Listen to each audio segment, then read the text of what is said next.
Hello, friends, and welcome to Fey Earth. My name is Neil, my pronouns are he, him, and I am the creator of this indie TTRPG set in an alternate 19th century Earth where all the creatures from folklore and fairy tale are real, have always been real, and live alongside humanity.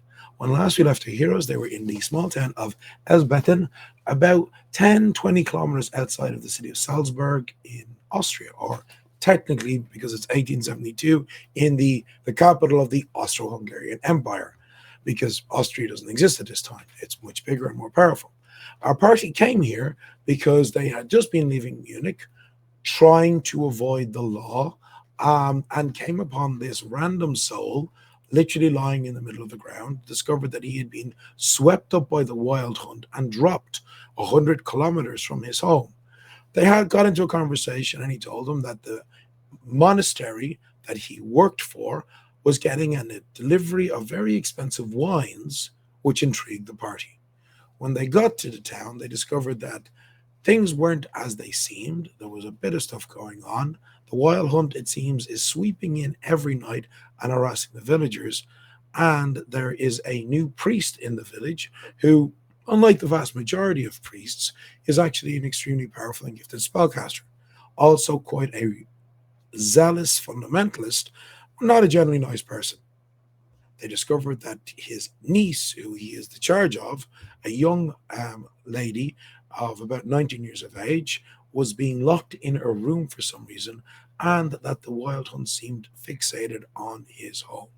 The party went to his house, and through a combination of Gibbs, our goblin-blooded Fey-touched rogue, using his stealth and subterfuge, and Murrin, our Selkie-blooded Fey-touched rogue, using charm and wit, they managed to get in, learn a bit about what was happening, and get out. It would seem that the priest's niece, this young girl by the name of Ida, is in fact in love with a captain of the wild hunt, and her uncle found out this and was extremely unhappy about it. He had fought Elfling, this elf, and in their fight, the elf dropped his hunter's horn, which her uncle was able to grab and has had locked up, surrounded and protected by his magically conjured spiritual guardians. We left with the party gunslinger, Archie, falling prostrate in front of the priest as he came out of the front of the building, declaring himself a sinner, wishing to be purged, and got blasted with a divine ray spell, taking 9 points of damage, but was then blessed by Father Leitner moments before Merrin stabbed the priest in the back. And that is where we return. Father Leitner standing over you, having just blessed you. What is the party doing? Completely forgot about the stabbing in the back bit. Yes. That's yep. It's fine. Don't worry about it. Maurice puts his brass knuckles back in his pocket. I think Archie just kind of will check himself over. That wasn't quite how I expected that to go. You asked to be cleansed. I burned away your sin. It felt decidedly more burny. Your sins were great, and they were anchored deep to your soul. But through God's righteous and all-powerful love, we burnt away the corruption. Thank you. He'll kind of come to his feet and he's going to try roll his shoulders and sort of crack his wrists and see if anything feels any different. You feel like you got blasted by a bleeding spell. Yeah. He'll just kind of turn to the others and just thumbs up. Not really sure that it's a thumbs up. That was some proper fire and brimstone stuff, that. Definitely fire. Definitely fire. Those sins were pretty deep in there, by the looks of it. Are you feeling any closer to God? I feel like my eyebrows might have been A With little. God And he's now. gonna like. They've ascended. They have ascended. They've been singed. I'm glad I'm sin-free. Me too. Yeah. Side eyes. I think it only works if you repent or something, right? That's true. That's exactly it, my son. You must, Good thing that we Conf- all repent on Yes. the daily. yes, if you do not confess your sins and seek a true salvation, true repentance, then I cannot help you. Oh, you have to confess. Never mind. Father, well, I was just curious Yes. about. You mentioned it inside about why the wild hunt are picking on you. They are afraid. They are afraid of the power given to me by the Almighty, and they are here to corrupt the people of this village. I'm looking him dead in the eye while he's saying that. I don't want to know if he's bullshitting me. He genuinely believes this, and that's the frightening thing about it.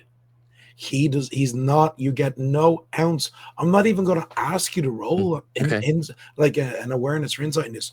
And because this is how terrifying it is. He genuinely believes with absolute conviction that everything he is saying is 100% true. And it's actually kind of scary to see. Yeah, I don't like that kind of zealousness. Yeah, it is an extreme zealotry that you're seeing here. Oi, Gov, so what's your plan then? You just going to, like, fight them off every night? I will not wane. Eventually, they will realize that they cannot best the power of the Almighty, and like all sinners who refuse to repent, they will flee back into the shadows from whence they came. All right, but how much damage are they going to do in the meantime? How long this is going to go on? Well, thankfully, they are mostly focusing their efforts on me. So, my flock is protected. All right, not so much. Like, we found one of your flock way down 100 miles away, like. Oh, really? Yeah, it got swept up in it and deposited over in, near Munich, wasn't it? I know people were saying that Albrecht had gone missing. That's the fella. Last time anybody had seen him was in the local tavern. You see, you must understand that is also a place of sin. The inn is a place of sin, and as the villagers, my flock, realize that safety is only found through a righteous path, and they move away from sin, they will be safe. I'm sure Albrecht was plucked up, returning from that den of sin. If he had been at home, like a good Catholic, he would have been safe. So what you're saying is the hunt was actually punishing the sinners in the tavern? Now you are understanding it. Not so much punishing, but being drawn to an equivalent sin. But they're drawn to you, not because of your sin. No, because they fear my righteous and pure might. Right. Sure. So they're punishing. Go. Sorry. Sorry, you go. No, go. You go. No, you hang up. No, oh god, this is gonna go on for ages if we just keep saying that. Well, if they're punishing sinners, surely they're on your side. Isn't that what your whole thing is? You say you found Albrecht. Was he injured? Was he genuinely, like, severely hurt? He was injured. Not severely, just. There you go. You need some healing, like. If he'd come to me, I could have healed him. Well, he's 100 miles away, like a bit far for a healing from you. Yeah, he was displaced. Bandits could have got him. Well, he found you. Clearly, the Lord sent you to him and now to me, so I could purify your friend, gesturing at Archie, of their sin. You see, this is all part of the Lord's plan. Part of the Lord's plan. So I guess part of the plan is to help you. So, I mean, you can't keep up these kind of defenses like all the time. You need to rest, right? You need to rest. regain your strength. And what if you fall asleep? Is there anyone else in your house? What if you fall asleep? I have the strength of the Lord Almighty. I will be fine. But thank you for your concern. Yeah. And to the other part of my question, was there anyone else in your house? Anyone else in danger? The only other person is my ward, my niece, but she is protected. Yes, I ensure that she is safe and kept away from sin and temptation. How'd you do that? By being a good Christian. Isn't a bit of sin good for a young girl, though? In fairness, like that's how we learn how not to sin, apparently. So, no, you learn how having her not to locked up sin. is probably not. You learn how not to sin great for her by listening to your parents and by listening to the church and obeying the commands of your elders and the church. That is but you've got to experience life for yourself, or else you're just gonna breed temptation and rebellion. Which is why you must maintain the righteous path to avoid temptation. You guys are very much realistic. This man is so completely lost in his own twisted faith. You're never gonna convince him of anything outside of this skewed worldview that he has, like at all. You could spend days. It's less a case of us trying to like persuade him and more of us trying to manipulate him into saying something that he didn't mean to say. Yeah, find a kink. Unfortunately, he does seem to actually be, and this maybe is part of what makes him so dangerous, as well as being quite fundamentalist. He also appears to be, and you can tell just from talking to him and the way he's phrasing things in his arguments, he's pretty fucking smart as well. He's not a fool. He's that really dangerous kind of zealot who is also very intelligent, and can use their own intelligence to justify their skewed beliefs and arguments. Yeah. He's way smarter than Maurice, unfortunately. Hey, Maurice is a great guy. I won't have you say anything bad about him. Hey, he's a great guy. Right, so Gav, like, what we want really is like we want this to end as soon as possible, not just for you to gradually one day wear down these wild hunt and they're gonna just leave. Like, we need, for the safety of the people and the surrounding villages and whatnot, for this to be finished sooner rather than later. So, what can we do to help that happen quicker? I do not know, sir. Do you have any skills that you think would aid you in a battle against sin? It may not necessarily be about battle, but like you seem to know a lot, so maybe you tell us what you know about this wild hunt, and we can see if we can figure out a way to bring it to an end. They are a host of Fey. They travel across the skies at night, sometimes portents of doom. It was said that before the recent war in which Prussia and France allied against Arcadia, that the Wild Hunt appeared across many parts of Germany. They are chaotic creatures that are filled with a lustful desire to hunt and race.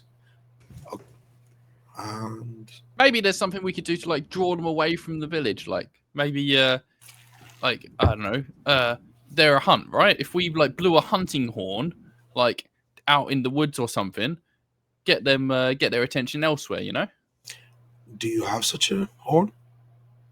Nah, that's just an example, mate. You got a hunting horn? I was never given such a device myself. I'm not a hunter, you see. You got anything that we could use to draw them away? They like magic, right? Like maybe you got something magical we could use to take their attention. So as you're asking him these specific questions, you see he's getting a bit annoyed. He's getting a bit like angry and uneasy with your line of questioning. He says, "Nope, I can assure you that there is absolutely nothing in my household that would ever be worthy of them." But you can, like, it's like it's not that the mask is slipping, but you've clearly poked at something with that specific line of questioning. Yeah, because I mean, Gibbs and actually some of us, I don't think all of us, because we haven't had time to No, have you haven't had in-depth conversations. So some of us know that the hunting horn is in there. Yeah, so Gibbs knows, Florence knows, Archie knows, but Muirin and Morris haven't actually. You guys, I don't believe you haven't been told this information yet. The other three, Gibbs, Florence, and Archie, they know about the horn. They know that Ida had said that she'd fallen in love with an elven captain of the hunt. But you two, Muirin and Morris, because you were inside with the priest while that whole conversation was happening, you actually don't know this at all. So you two don't know what Gibbs is getting at here. Whereas obviously Florence and Archie, you know exactly what he's talking about. I think Gibbs, knowing that he is not the most the best with the words of the gang, will kind of look at the others and be like, "Drug." Well, listen, I must say, I thank you all for your aid tonight as good Christian souls, but it is getting late, and I do have to get up early in the morning to do my rounds to my parishioners. However, the doors of my church are always open, and I would very much like to continue this conversation tomorrow, if you all wish. I'll clap the father. Oh, thanks, Father. It's been a pleasure meeting you and talking to you, and I'm glad you're safe. Oh, no, thank you so much, my son. Yeah. I might see you tomorrow. Should we go back to the pub, or... Oh, I assume that's where you're staying, yes? Yeah, let's go get some shot eye, eh? I apologize that I do not have the rooms to offer you somewhere to stay, and that you must instead sleep in that den of sin. Don't worry, we'll manage. We will manage. But thank you. Not Thanks so bad. again. You will be in my nightly prayers, he says, as he kind of gestures with the cross to bless you all, you know. Oh, shut up. Yeah. He's not casting the bless spell. This is more of an affectation. Yeah. Before we go, and I'll be like to the group, I'm like, hey, should we go? Remember, Albrecht talked about that dwarf. We could catch up with that dwarf guy as well, couldn't we? See if he's all right. Yeah, he's kind of in the middle of the night, like Mr. Priestman said. So maybe we do that in the morning. Like, true. Okay. Cool. So you guys head back to the inn, yeah? Yeah. So you all say goodnight to Father Leitner, and then turning, you return to the Weiße Lamb, the White Lamb Inn. I mean, it's not crazy late, but it is getting to about 11, which would be when pubs would close, you know. They would normally close between 10 and 11. That would be the normal in this time period, not just in this part of Europe, okay? Because you have to remember, in this time period, people were up at the crack of dawn, literally. So, you know. So yeah, you head back, all right, to the inn, and Fabian, who's the innkeeper that you previously met, he's there, and you can see it's winding down. The villagers are heading home to their various homes, and he sees you all and he waves and says, "So, are you all okay?" I have been blessed, so I am. If I die in the night, I'm going to the good place. yeah, cleanse with the holy fire. Yeah, it was hot. We did meet the good father, yes. Oh, that was the holy fire, I see. Yeah, we were inside his house. Okay. He doesn't generally take guests. Yeah, we weren't there long. There was some spirits in there. Really? Yeah.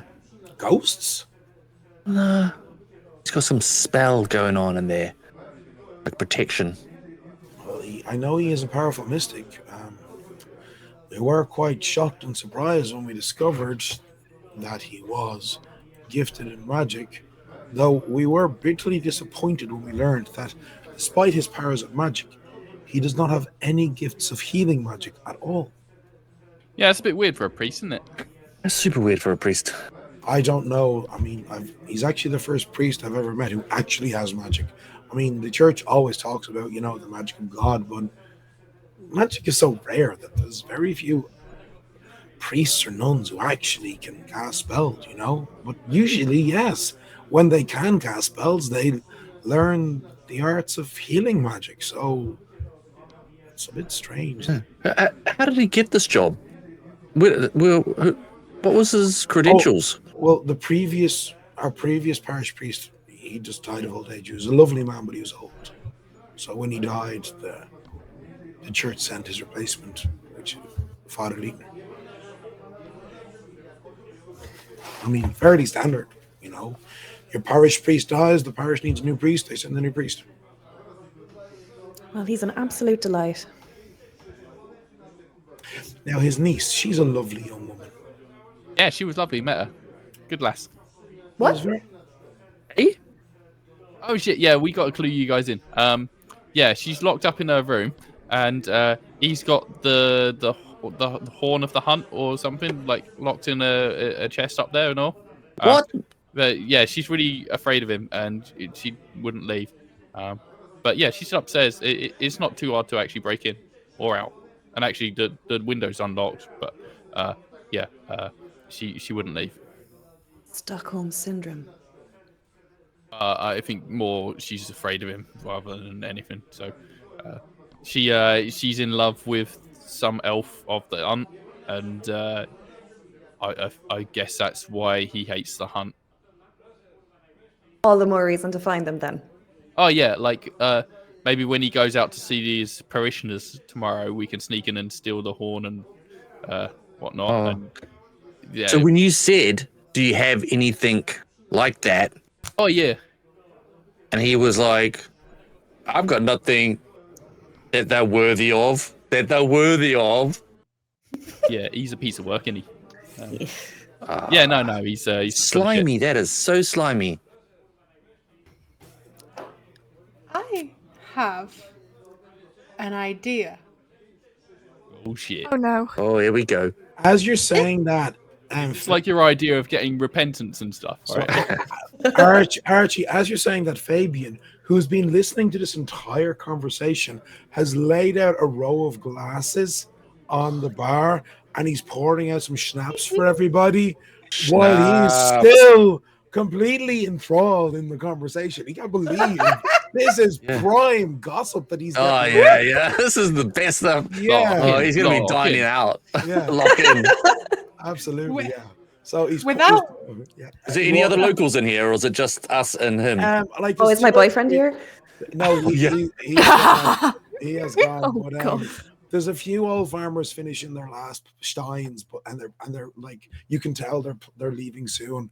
But he's just poured a row of glasses of shots of schnapps for everybody and one for himself as well, as he waits for Archie to share his idea. Archie's not gonna look to the side. He just hears the sound of liquid hitting shot glass. Arm out, slams it, puts it back down on the table. So you lot, and I'll kind of motion to the other four. You guys go to the house, okay? House. I will rendezvous at the church. Parishioner, I am a new understander of his ways and meanings, and I have been a completely changed person. And also, I can talk someone into probably buying real estate. Perfect. Are you sure I'm you're probably cleansed of sin if you're a landlord now?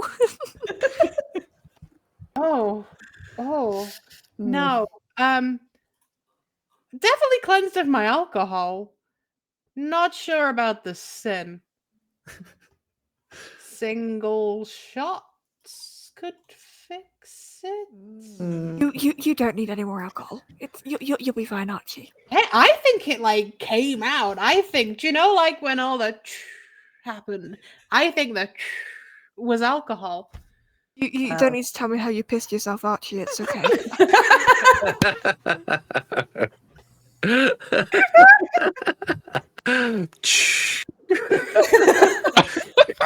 Maurice looks down at Archie's pants to see there was an accident.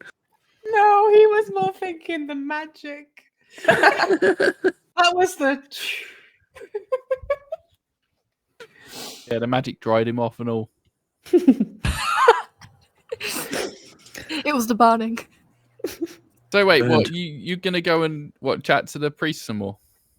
Yeah, I think I can do it. I think I am a charming individual. Yeah, but what if when he asks you, where's your friends? What are you going to say? Well, actually, Fabian intersects this and says, at 10 o'clock in the morning, Father Leitner takes confession. Oh my God, you could keep being busy with confession for so long. So you could go to confession.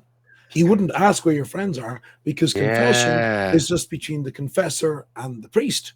Except you don't want to confess where your friends are. Yeah, don't confess that part. I can talk about the Glasgow incident. I can talk about the Newfoundland incident. Yeah. The incident that got me kicked out of that pub that one time. Remember the one with the... No. All right, save it for tomorrow, Archie. Drinks a shot, pats Fabian on the back. Smart. I like that. Good thinking. Glad to help. Glad to help. Yeah. You're part of the crew now, Fabian. Oh, thank you. And he pours some more schnapps to everybody. Hey. All right, then we have a plan. Wonderful. Confess, get horn. Oh. So wholesome day out. I don't want this party to end, but I think Fabio, like this well done. How often does it come? Is it like every night? It's been every night for I don't know, nearly a week now. All right, so we just need to get ourselves sorted for tomorrow night, and maybe after we've got the horn and whatnot, we can go and see the dwarf. Get that all done before the nightfall. Absolutely. yeah. What do you know this dwarf fella, Fabian? You want the dwarf? Yeah, Billhorn. Oh, Weisdorn. Oh, yes. He used to live in the town for many years, and then when Father Leitner got here, they had disagreements that eventually turned into a battle between the two of them. Quite a frightening battle, and Father Leitner drove out Weisdorn. He's now living he's taken up residence. He built himself a new home in the woods just outside the town. Do you know what their disagreement was about, though? Honestly, I think it was because he's a dwarf. He's Fey. Oh. Well, that's just a bit racist. Yes. To be fair, he didn't seem to have a problem with us, and we are quite clearly also Feyborn. Like, I think he did have a bit of a problem. Just a little bit. He's not. There are some Fey touched in the village, and while not being openly hostile towards them, he has not necessarily made them feel as welcome. Though that being said, he's not a very welcoming man, to be honest with you. No, he's not. No, he's not. Just another scratch in the cons column of Father Leitner. Yes. we can go and find out more about that disagreement when we talk to the what's his name, Weisdorn, which means Hawthorn. Oh. Okay. Well, I don't know about you, but I'm hungry. I'm tired. I'm gonna go get some kip. Bring you that stew left, and I'll have a midnight stew and hit the sack, I reckon. Yeah, Yeah. I can heat up some stew for you, of course. And he goes back into the kitchen, comes back a few minutes later with a bowl of stew and some slices of pretty nice fresh bread. Lovely. Do the rooms have baths? I prefer to sleep in the bath. No, Oh, it's 1872. If you want a bath, Do you have a pond out back, maybe? I just want to sit in the water and sing for a while, you know? A bog. I mean, you think you saw a small stream or river. Damn it. Fine. I'll go for a walk. Have a little dip, come back. Okay. You go out for an evening stroll and you go skinny dipping. And then eventually you return back. I have my seal skin. It's not fully skinny. Yes. Comes back with a new boyfriend. Three new boyfriends. Different skins. All right. By the time you get back, I'll just finish up my stew, and then yeah, I think I'm gonna retire. Sleepy. So, you all do head to bed for the evening. So, after your long night's rest, I'm just checking your carcass sheet now. Yeah, Archie, you're fully healed. Just from the long Thank you. night's rest. Okay, you're fully healed. At your level with your stats, you would regain 18 grit points just from a long night's rest. So, yeah. Nice. Thank you. So Let's go.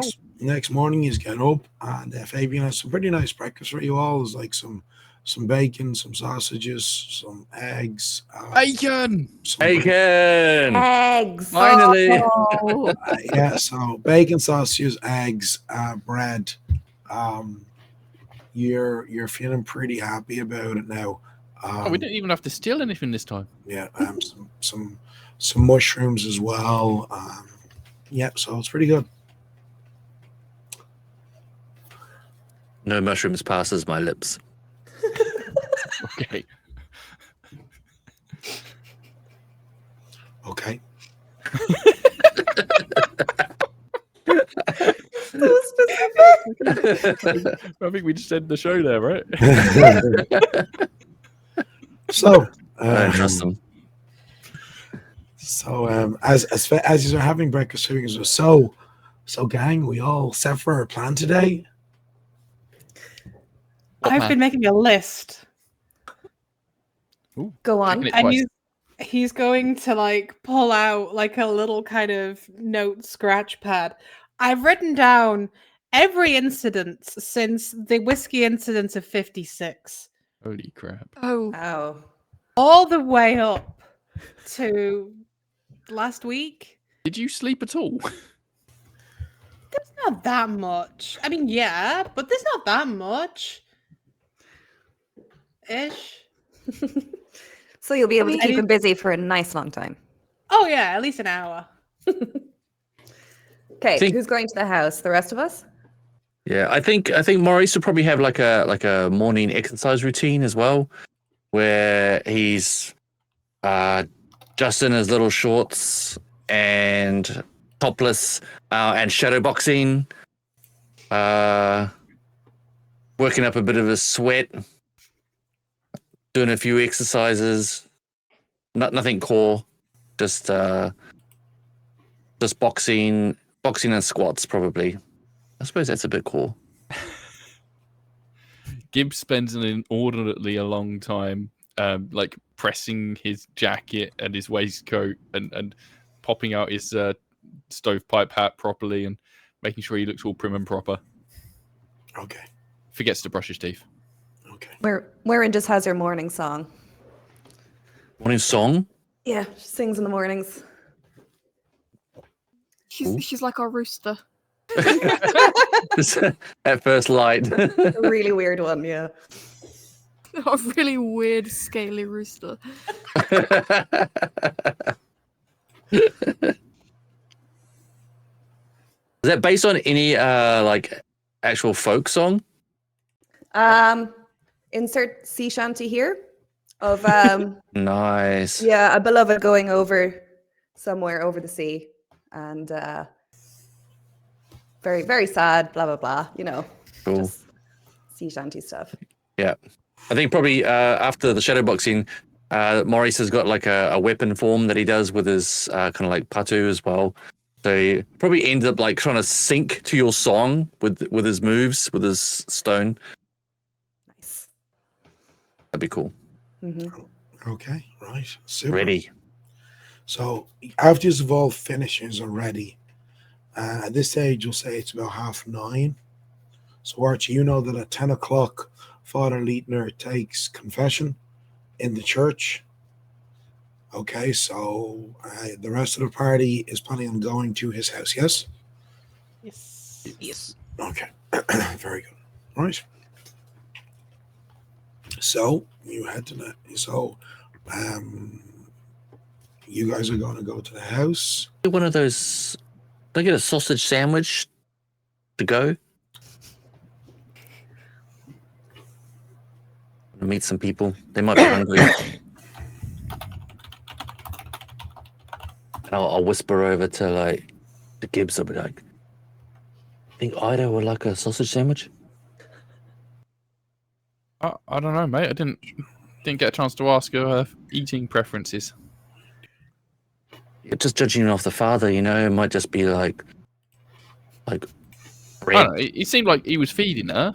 She's not like, I mean, she is a prisoner, but she's not like being tortured or anything. Did you give a prisoner a sausage sandwich? I've never had a prisoner, mate. Just hypothetically. Probably, I don't know. Would you? Oh, Sausages wow. first. If I had sausages, I'd eat the sausages and then Gee. I'd give the leftovers to anyone else. If I was right? a prisoner, I'd like to be at your prison. I'm not running a prison. Just I'm all for hypothetically. like abolishing prisons, or opening prisons, or getting into prisons to Right. get the stuff out of the prisons. There's So been no a sausages. few. Did they have sausages? Not really. I was never kind of up early enough to kind of. You missed partake. breakfast. Yeah. Yeah. Can't miss Sausages breakfast. aren't ready for evenings. Breakfast, most important meal of the day. I mean, technically, if you wake up and then you have your dinner at breakfast, then technically it's breakfast. That's a good shout. Because technically, you can have breakfast foods for dinner and nobody will know about it. And then also, you can have dinner foods for breakfast. We are beholden to laws that have been made up by gods that no longer serve us. Wow. You should confess that. Yeah, add it to the That's- list. Add it Take to the that up with list. the priest, Jesus. Yeah. What's that the sin of? Gluttony. Gluttony. Blasphemy. That's already on there twice. Only twice. Triple glutton. It's mostly, and he's kind of got to read out, it's mostly brawling in 62, 63, 64, 64, 64. I could add another one. Florence, I mean, if someone feel bought free you to a sausage embellish. sandwich, would you be happy? I mean, it really depends. Like a I good mean, I'm butcher's not... sausage, like not like a cheap one, like a good one. Oh, okay. I mean, now you're speaking my language. That's what I'm talking about. It's got to be quality. It's got to be a quality one. So as you are having this conversation, you kind of get to the natural fork where Archie must go right and the rest of the party must go left to the parochial house and to the church, okay? So you all head your separate ways, okay? We'll start with the four of you going to the parochial house. When you get there, there's no signs that there's anybody there. Like there's no smoke rising from any chimneys or anything like that. The curtains are all drawn in all of the various houses. What do you want to do? Oh, I Punch can the door break in down? again. That's easy enough. Okay. Someone want to keep lookout and whatnot. We've got to keep lookout. I'm going to keep lookout. Yeah, you're taller. And maybe if someone wants to come in and have a chat with the lass, like I can. Yeah, Yeah. I can get the horn, and you can talk to the girl, and yeah, we'll maybe there's some more information or something to find in there and all. Okay, so the front door is locked.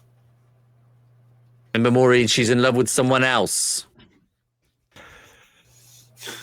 Don't make it about you. Just snatch the sausage sandwich off him. It's like, you're fucking ridiculous. Hey, don't squish the bread. Yeah, maybe I'll break him around the back so they're less visible there, you know? Well, the house is a little bit away. There's like a couple of houses nearby, but they're like 20, 30 meters away. And there isn't. You're lucky in that there's nobody currently around where you are. But certainly, if you want to go around, the back door is also locked, however. Yeah, it's the way I came in before. I know how to do it, like. Yeah. And yeah, Myron, do you want to come with me or someone else? Who wants to have a chat? I'll come with you. All right. So you then, two all right for what's Florence staying doing? outside? What's Florence doing? I was going to ask, what are Morris and Florence doing if our two rogues are going around the back? Do you all want to go around the back? I'm keeping a lookout, and I will shout. I will probably. I'll probably do a haka. Okay. I'm gonna go in, focus more on the horn than the east. I've got arcane awareness that I can cast, which might come in use. Did I see where it was before? No, you didn't. Okay. Right. Hey, but be careful because there are spirits in there. Okay. Yeah, I mean, spirit guardians. We went in there last night and it was alright, right? So okay. As long as we don't start a ruckus or nothing, probably alright. Yeah, probably. Yeah, if we need someone to come and knock some spirit heads, we'll give you a shout. Okay. So just to be aware, the rooms that you went into, Gibbs, was you went into the dining room area, and then you went upstairs into Ida's bedroom. I think they were the only two rooms. I think, I mean, I can't remember. You might have stuck your head into the kitchen, but like, you know, they were the main rooms that you were in. Okay. And Myrn and Morris only went into the dining room where the priest had gone in following the noise. And I think Ida mentioned that the horn was in the priest's bedroom. She did, in yes. a locked chest or something, right? But you did not go into that room. Yeah. Okay. All right. I assume you need me to roll to get in the back again. I need a pick locks, so that is 4 and actually 6. Yes. Ooh. I have a blink ring. Ooh. Yes. Can I just blink in there? So you need to be able to see where you're blinking to. I'll just look in the windows. You could blink through a window into one of the rooms. Absolutely, yeah. Cool. I'll do that. I get it 3 times a day, so. Yeah, so if you want to like blink into the kitchen because you're in the back, you can totally do that. Cool. Right. Yeah. I'll blink into the kitchen. Shake myself off a bit. And Gibbs, are you gonna pick the lock? I think it'll be taking out some lock picks, and then it'll just see Moira just blink in and like, show up. Yeah. Oh. I'll open the door for Gibbs. Okay, so you open the door. So Florence, did it? Florence, you're going with the 2 rogues as well, aren't you? Yeah. Okay, so Gibbs, Moira, and Florence, you all head into the house. The stairs is immediately to your right. Yeah, just straight up the stairs. Okay, so straight up the stairs, and you come up the stairs, and you're gonna come down and turning right. There's a long corridor. It branches off halfway along the floor on the left, and along the right hand side of the corridor, it's a single long wall with a door in the middle of that wall. You know that Ida's bedroom was in the front of the house on the left. Yeah, as we go up the stairs, I think Gibbs will call out to Ida. Right? You're right, Ida. It's us again. How you doing, love? A moment later, you hear a voice. What are you doing here? You'll get me into trouble. Oh, sorry, we're not here for you this time. But if you want to chat, we can have a chat. But we come for the horn. The horn? Yeah. It's guarded. He uses his magics. Oh, How do we get past them? Do you have magics? Florence Yeah. does. Yeah. Could you counter or I don't know, cancel his spells? I don't know. He's pretty powerful, isn't he? Yes, and also Florence is not that type of caster. Oh, I see. I don't understand magic at all. I did not Yeah. go down that path. So Yeah, I'm no. just like, yeah, she can do magic. It's all good. So Florence is skilled in spells to do with the astral realm and the elemental spheres of air and earth, spells of shadow and illusion, and healing magics. Wow. So the kind of magic you would need to cancel a spell would be the sphere of the arcane, which sorcerers have access to. And they are like the academic wizardy types that study magic in university, of which Florence is definitely not that type. Shit. Okay. Can we She's not fight a those nerd. guardians? Yeah, maybe You- if you've got your magical detection stuff on, we can maybe see what we're up against, and I don't know. I could do some magical stealth stuff. Maybe I can slip by unnoticed. I don't know how these spirit guardian things work. Okay, so yeah. So Murrin, you so who has the detect magic? Florence, right? Yeah, I'm gonna like lick my thumb and like Yeah. stick it in the air, like when people are trying to see a wind direction, and I'm gonna cast arcane awareness to Yeah. see like where. So the It's thing coming from.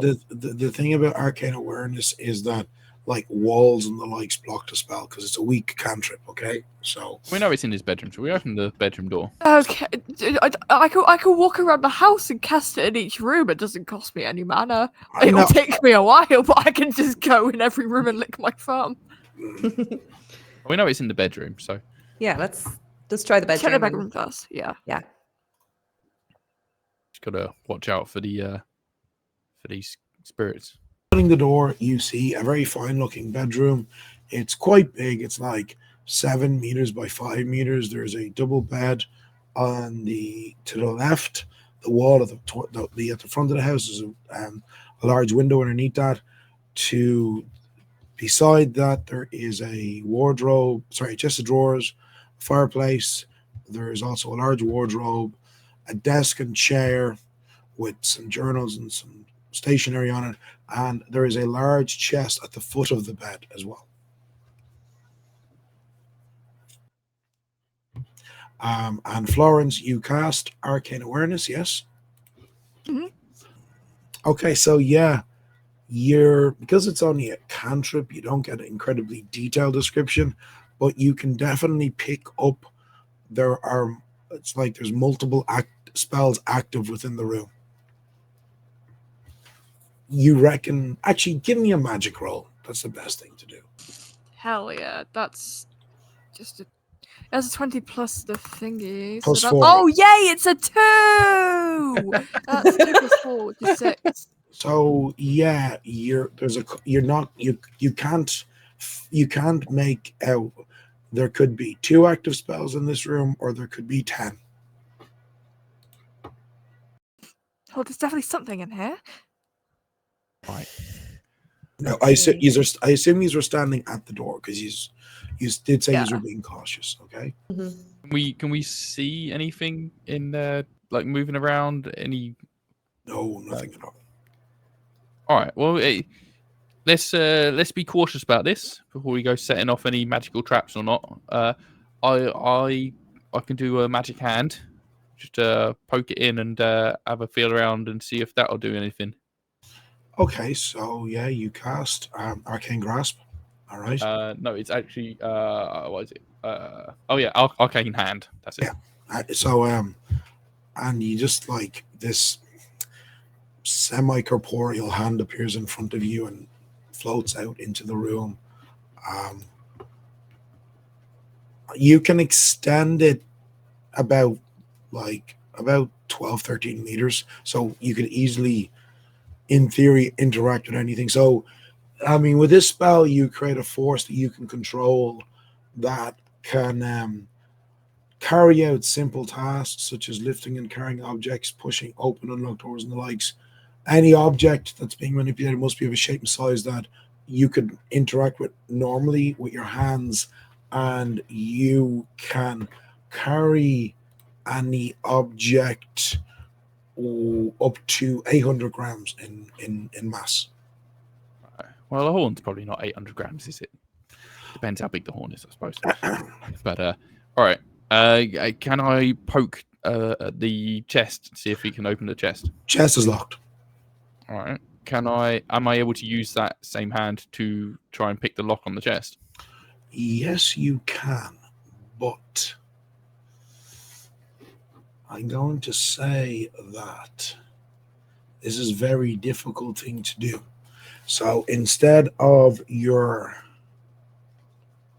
plus 10 that you would normally have to pick locks, this is going to be a plus 4. Okay.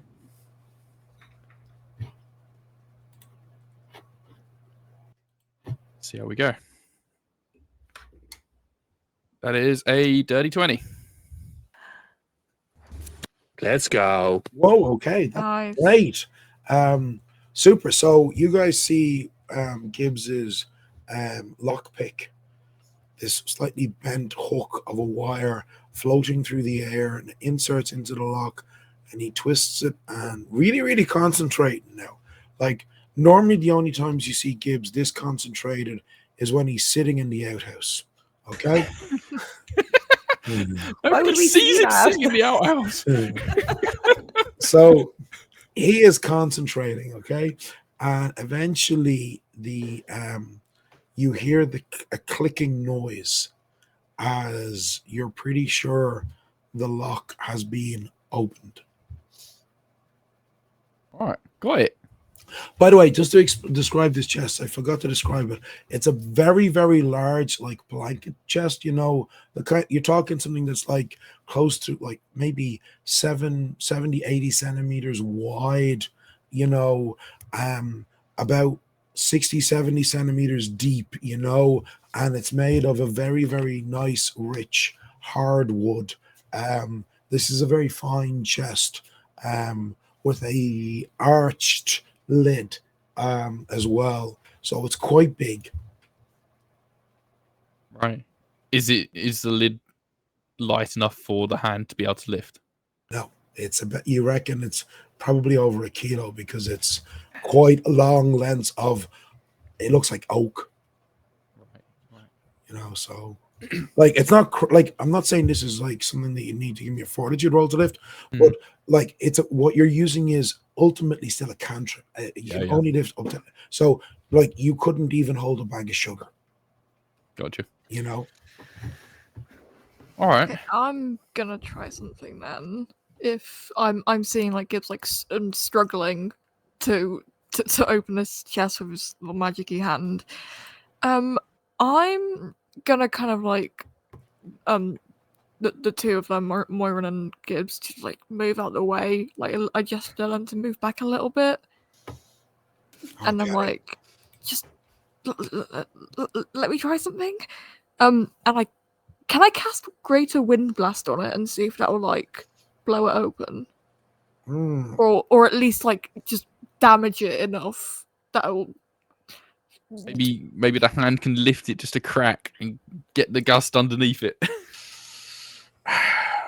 Yeah, it's a level 2 spell. Yeah, no, I mean, this is a spell that normally either sends out like a funnel of air at a specific individual target that will push them and like try to knock them prone, or a wider cone.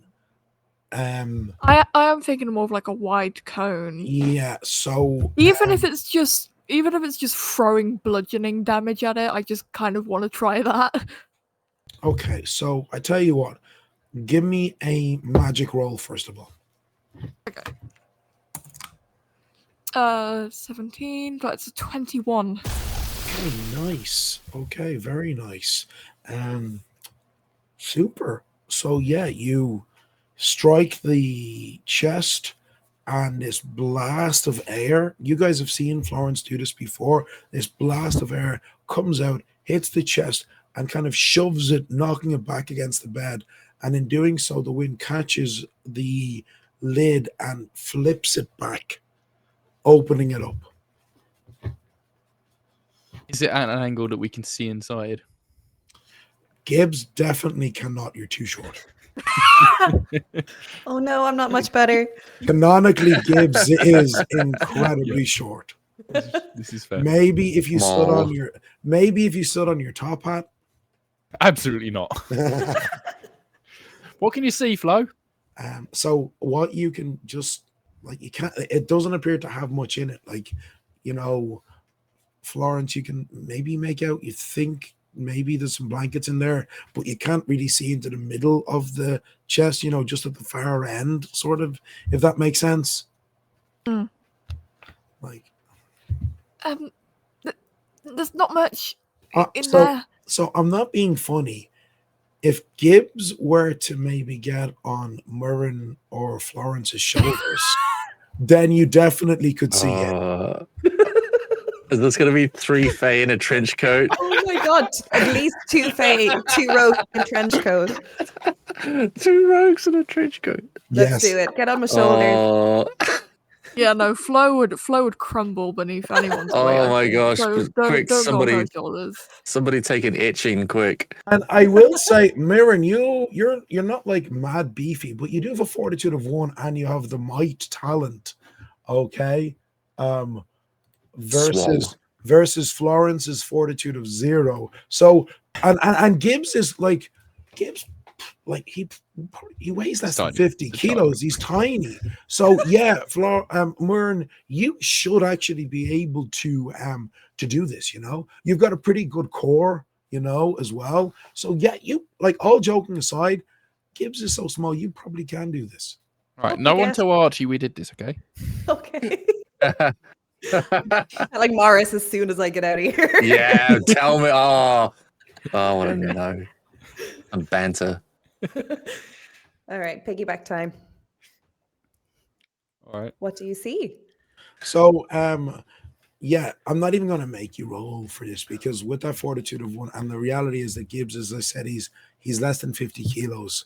You know, yeah, with your fortitude on your might, you know, you know, you struggle a little bit, but you do hoosh him up, and lifting with your legs, straighten up, and Gibbs, you can seeing in, you see in the middle of the chest, it was just barely like out of your field of view, this beautiful horn. It looks to be made of ivory maybe, and it is decorated, engraved with floral motifs, and also you can see riders on horseback and the likes, and there's some sort of a golden or brass bit that you would blow through with like 2 leather straps either end of it, so it can be carried, slung across the body. It is quite lovely. That filthy lion priest. It is. And just send in the magic hand to grab it out and retrieve it. And it floats, and you're actually straining yourself. Like, this is like about the max of what you can lift with this cantrip, but you just barely managed to get it out and grasping it in your hands. And I'm going to say, Florence, you still have your arcane awareness cantrip. It's still active. And now that you see it, as soon as your eyes land on this horn, it's almost like you're almost blinded by the glow from it with your augmented sight from the cantrip. This is an exceptionally powerful magical item, possibly the most powerful magical item you've ever come across in your life. Oof. Oof. Ow. All right, let's get out of it. Let's go before That's we set off anything. Ida, we'll catch you later, love. What did you? We got the horn. We're gonna go and wait. Something out. Please come back. Please. Wait, what? Please come. You said you got the horn, yes? Yeah. Well, what are you going to do with it? Hadn't thought that far yet, but yeah. Well, we're going to blow it, but we are going to find your beloved and bring him back to you, Oh, where you can be with also, we him have a for- sandwich for you. Thank you. Thank you. Sorry, you have a what? We brought you a sandwich. We didn't know if he was starving you or giving you, less than quality meals. So we just thought we'd, So, Gibbs, get you a snack. do you go up and pick the lock to open the door so you can give Ida the sandwich? Yeah. Yeah. Okay, right. Now that you're not using your cantrip, you're back to a +10 to your lock picking Alright. rolls. Okay. That's a 25. Oh, Just a +10. Oh my god. Yeah, Right, I've done this before. the target number was like 14. It was really low. Okay. So effortlessly you click open it, and Murren, you haven't seen this woman before, so you're seeing Ida for the first time. She looks to be like 19 or 20, tall, slender, extremely beautiful young woman with this long flowing blonde hair, soft blue eyes, and the most delicate features. Like, she's so striking that at first glance you would think maybe she's fey touched with some elven blood, but looking at her you can see no, she is actually a mundane human, but she's just so stunningly striking. Wearing is smitten. Yeah. And she's spoken for, right? So We don't want to get in any more trouble with I this. literally realized as soon as you saw her, I just died in your arms tonight by cutting crew clean in my ears. So Florence, you hand Ida the sausage sandwich. I'm Yes. going to take the horn outside before we get in any trouble with the ghosts. But lovely to see you again. Ida. So wait, you're going to, please, I need to know what the plan is for tonight. Yeah, so do I. Archie was the one who had the plan, so just give us some time and we'll get back to you on that. The important thing is we're going to get the horn away from the priest, because priests should not have horns, and we'll try and get the hunt away from here. If you blow the horn tonight, you will summon Elfving, my beloved. Good. Cool. Yeah, that's the plan. Do you think he'll let us join him? The hunt? I really want to ride one of those horses, man. I don't know. I don't Put in a good word for us, though, right? I do not know what is to happen. With his if he gets back his horn, then he's no longer going to be concerned, and we'll be free to act. Although once my uncle discovers it was stolen, he will be furious. And oh, boo-hoo. He'll be fine. He's a priest. We'll just confess that we did it and ask for forgiveness. Yeah, all right, Flo. he's not the Seems most to work earlier. he's not the most forgiving of priests. I'm kidding. Doesn't seem like a very good priest then. All right. Well, we got a dwarf and an elf to see apparently. So let's we'll see how we get on. Okay, Yeah, I know. okay. Right. Do you want to lock this door again so that way my uncle cannot accuse me of having been involved in this theft of the horn? What's he gonna do to you? I honestly don't know. If the door is locked, then I can claim ignorance and say I did not know what was happening because I was trapped in the room. Do you just want to come with us and run away with your hunt, man? Give me a charm roll. Persuasion. Why do I do this to myself? Oh shit! Maybe I should be the one asking. Yeah, so Gibbs, you have a charm of 0. Yeah. Oh no! Siri, can I you just assist? join in? Yeah. Come on. Add some riz to that. I've Some got riz literally nothing I can put on this, so assistance. don't have I any. even have the wordsmith talent, so I mean, yeah, I'll help. Oh, yeah. So, like, if Mirren is doing this, it's a +8. Yeah, should probably just do that then. I'm gonna head outside because I don't want to anger the spirits. You have a chat with the So, others here. Yeah, the So, ladies are talking, Gibbs. as Gibbs says, do you want to go? And he just like looks a bit uncertain and he turns to leave. Myrn, you're still standing in front of this stunningly, ethereally beautiful blonde woman. What do you say? Come with me. Forget about Elfwing. Just let's run away together, please. No. All joking aside, I don't think it's right for you to be locked in a house by a man. I don't think it's right for you to lose your youth just because you've fallen in love with the wrong person. And I don't think it's right that you're kept separated from the person you love. So I think for your own good and for the good of your beloved, you come with us. You throw fear away and you just embrace the Fae. Give me a roll. +8. Let's fucking go. Come on. I got a natural 20. Oh! Yes. Excellent.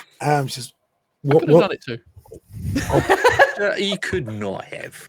one moment, please. And she runs back to the room and she grabs a shawl and she starts grabbing some items of clothing and putting them into the shawl and kind of wraps it up and ties the corners to turn it into a bundle.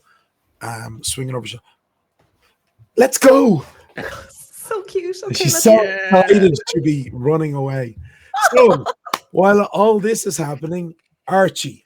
Yeah. Oh, here we go. Here we go. So you head into the church. It's a fairly standard Catholic church that you would expect in a small village like this. It's not especially big. There is a single confessional box to one side of the church, and you can see there's 3 old dears sitting on the pews, queuing, waiting to go, waiting for their turn. And they kind of look funny at you when you come in because they don't know you. You're an outsider. He will set a hand to his chest. I'm just passing through. I won't be long. Can I? And he'll kind of point to a space next to one of them on the pew. Of course, it's so lovely to see a young man coming back to the church. Sit yourself down, my boy, says this grandmother is like really like cheerful and friendly and nice. Thank you, love. And he'll sit his way down. Nice place. Very nice place. Kept awfully well. Yeah, and it's a lot nicer with a strapping, handsome young fella like you here, she says, being kind of you flirty. say so? Oh, yes. Oh, if I was 40 years younger. Oh, darling. And he'll kind of go and like put his arm through her arm and kind of squeeze it a little bit. She's loving this. And her 2 friends are loving this. And they're like, he is flirting up a storm with all 3. Oh, they're totally into this. Absolutely loving it. Like, oh, if you keep this up, I'll have plenty of sins for Father tonight. He'll kind of exe error for a second and be like, I will clear my calendar. Oh. Nothing until 8 p.m. And her friend Astrid, now remember your heart. You have to be careful. And she just cackles at this. She thinks this is brilliant. Oh, he will take whatever he's given and will give back even worse. Yeah. So you have a good like 10, 15 minutes flirting outrageously with these 3 grandmothers who are loving every moment because they're old women. They give 0 fucks. They've been around so long, they do not care. And they're Actually doesn't either. Yeah. That's the problem. Absolutely.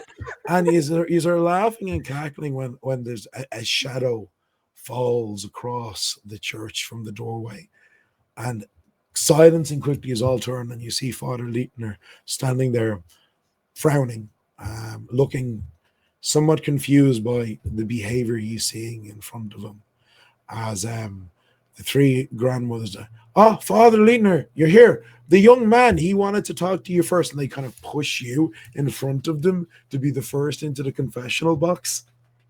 He'll kind of stand up, kind of make the sign of the cross across his chest.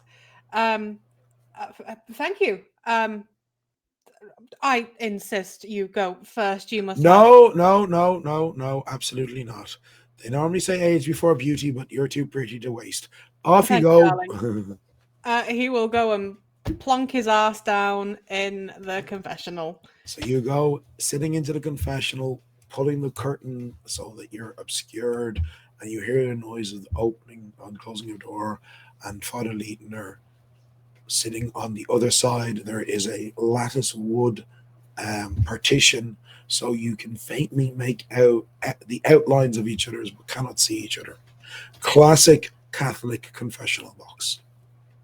Cool. Archie is thinking this is the closest to being in a coffin that he's ever going to feel in his living life. Is going to sit back and we'll begin with the "Forgive me, Father, for I have sinned." How long has it been since your last confession, my son? This would be my first. I thought from the accent that maybe you were one of them. One of them? A Protestant. Oh, no. My father raised me correctly. Oh, but you've never been to confession. Oh, no. We were rather separated from the nearest churches. I lived rather out of the main cities. Very little building to do up north. Radical paganism running rampant. You must understand how hard we fought. I see, my child. Well, it is good that you are here to be embraced back in to the Lord. Thank you. So, just tell me what sins you wish to share. He's going to run through this list very seriously. It's chronological. It's starting all the way from 1856. 18? 17? 18? All the way through to 66. Okay, right. And he's definitely broken it down into very memorable events. So there will be. So you basically started when you were like 8 or 9. 16. And 16 all the way. Okay. 16. Yeah. Okay, right. Super. So starting with kind of fighting gluttony, pride, there'll be like a fair amount of brawling. He will go into the war years, into like in-depth kind of being honest, completely honest. And kind of finishes in 65. I faked my death. I wished leave of the army. I saw no more points in the violence that was wrought each day. And I'm beginning to think that was lies and deceit and cowardice and vast miasma. Yes, well, this is troubling, but you have come to repent, and that is good. So I would say 50 Hail Marys and 50 Our Fathers, and you'll be cleansed. And this would clear a heart of sin? If you truly repent, then you will be embraced back into the love of the Lord. So he's trying to think of things that will take up time. So I feel like he's probably took up. Well, I mean, this whole thing was, I took like a good 15, 20 minutes. Like, you were here for a while, you know? Yeah. You were here for a good long while, okay? Cool.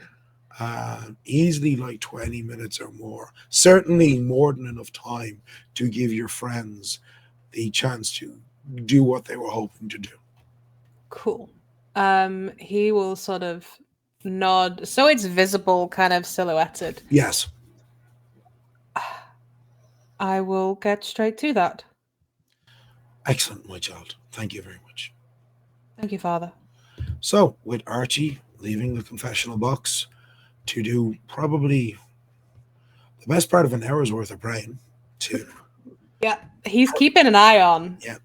So, Archie going to pray for his own sins. The rest of the party having retrieved the horn of the hunter and freeing Ida. This is a perfect place to pause in our story.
Hello, folks, and welcome back to Fey Earth. So before I go any further, something I meant to say at the start of the stream and forgot to because it's me.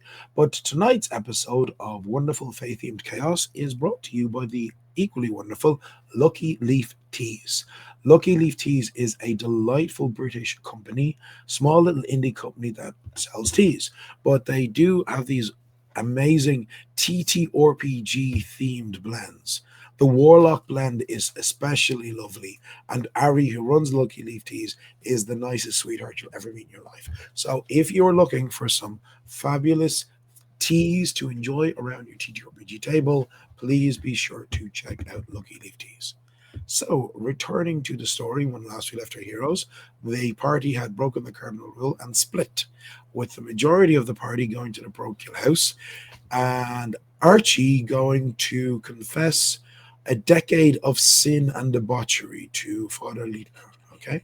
The party did get to the parochial house and were able to get in very easily using Murin's blink ring and using some pretty impressive magic, as well as two rogues in a trench coat, were able to actually magically extract the hunter's horn that was being stored in a locked chest in Father Leitner's room. Able to do this without stepping foot into the room and triggering the magical guardians they had been warned he had in that space.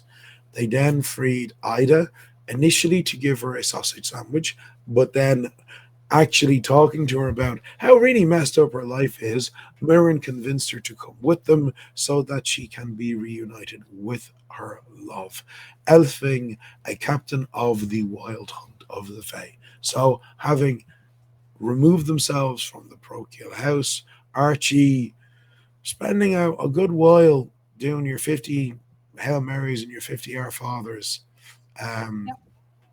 Of what do the rest of the party do when you leave the house?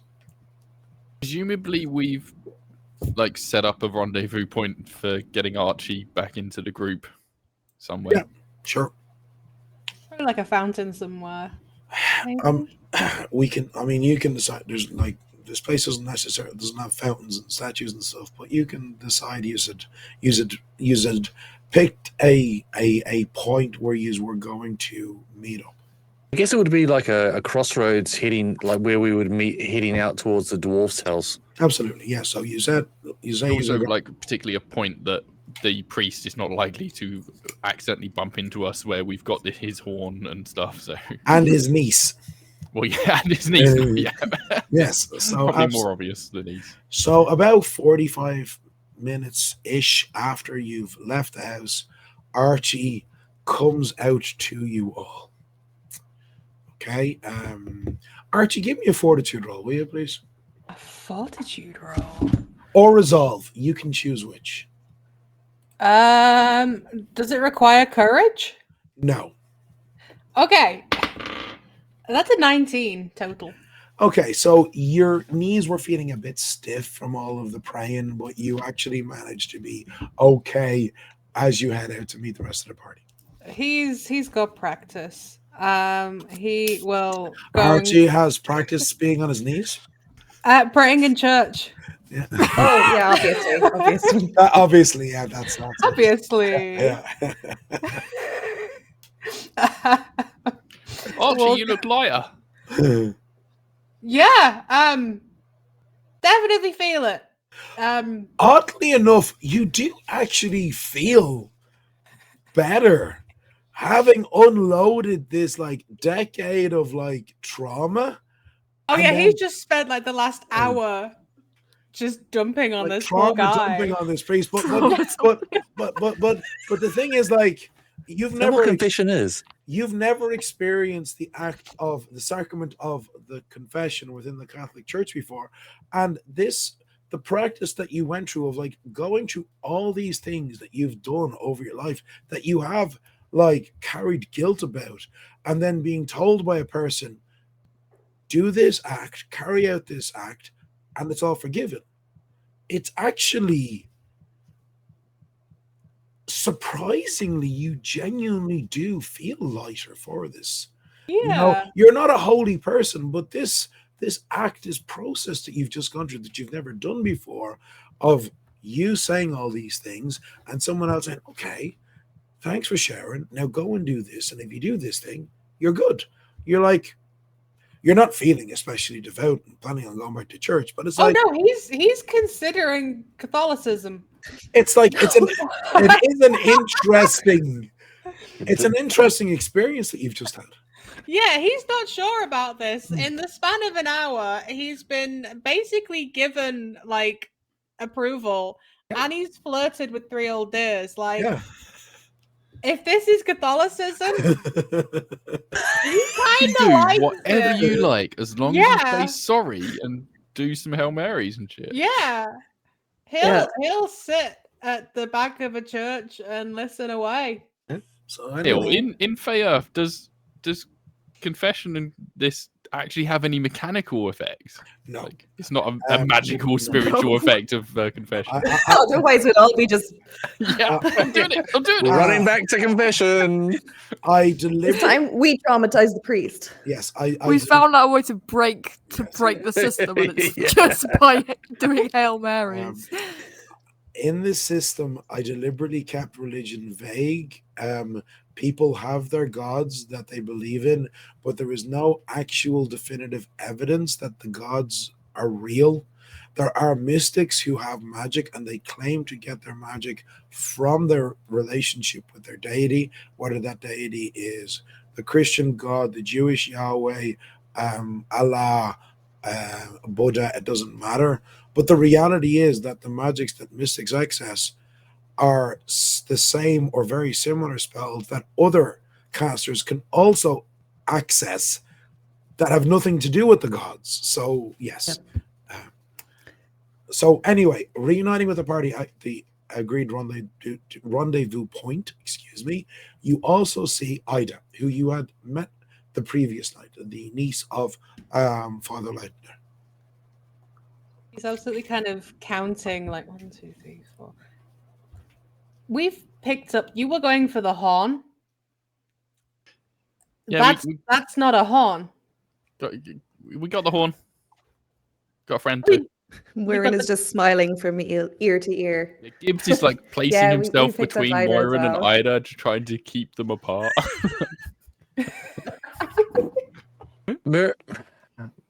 Mirren talked to Ida as well, and now she's here. Perfect.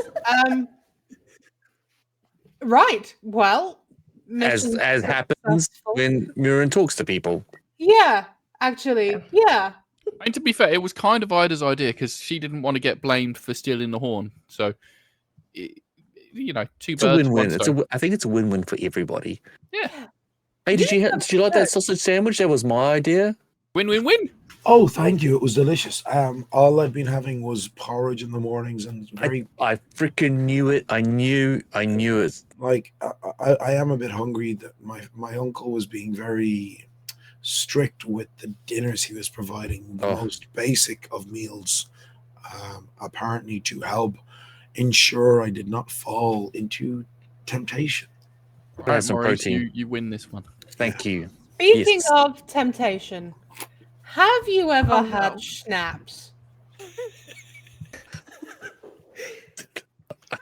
I see where this is heading. I'm down for it. Let's save it for celebration. Now- Ida's looking at you confused, like, sorry, what? Come on, darling. We are teaching you how to live Later. correctly. We got a Hey, dwarf to see. The dwarf have might to have go. schnapps. The dwarf She might have needs schnapps. to have yeah. like a Yeah. soul warmer. It will help. We can't her go back repent. into town. We're going this way. No, We'll we- probably have snaps. Well, Buddy will catch us. yeah, we can't go into the village. My uncle will see me, and of course I've had schnapps.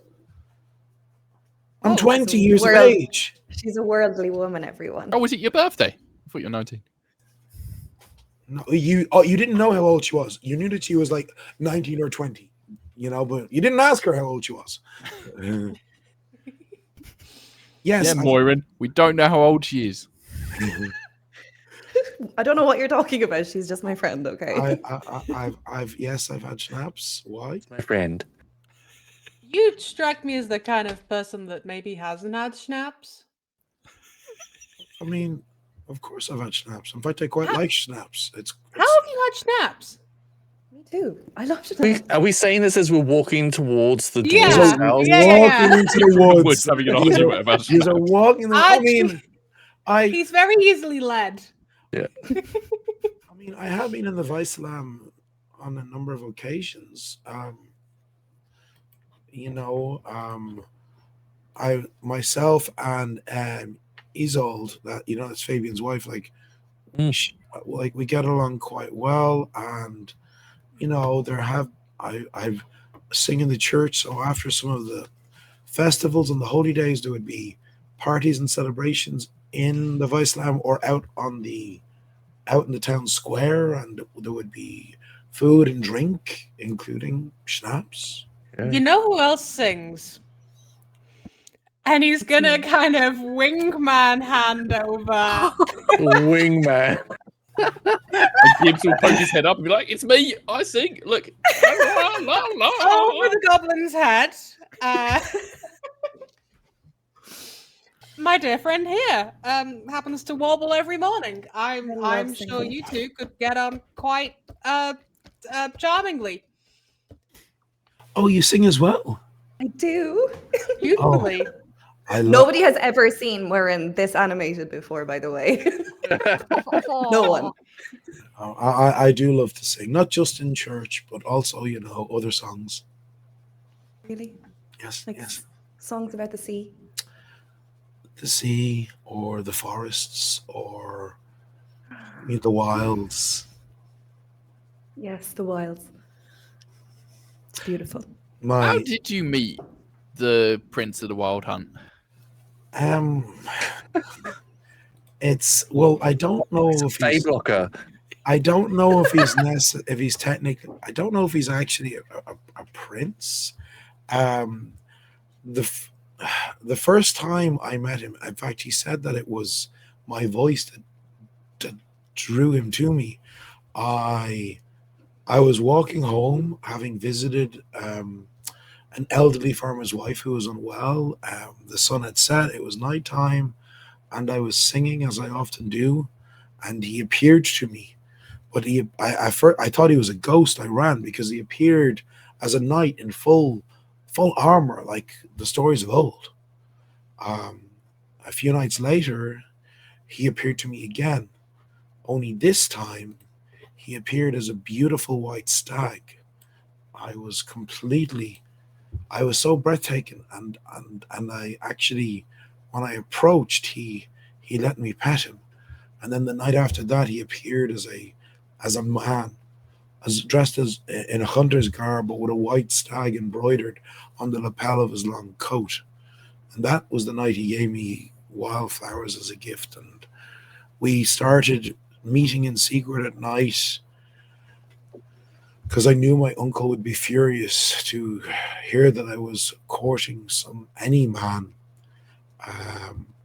But I did not realize that all of these visions that I had seen were elfing. It was not until my uncle discovered what had happened. He had pretended to fall asleep, and when I slipped out, he followed me, and there was a fight. A fight ensued, and Elfing revealed his true form. It was a terrible, terrible fight, and during it, his horn fell from his shoulder, and my uncle was able to drive him away and grab it. And what's his true form? A stunning, beautiful elven man, nearly 2 meters tall, lithe and strong, with long. I was more impressed by the stag. That would have been cool. The stag was a true. I thought that it was a creature of magic. It was so beautiful. Its white body seemed to glow in the starlight of the night sky. It was breathtaking. But my beloved, in his true form, his eyes glow with the light of stars as well.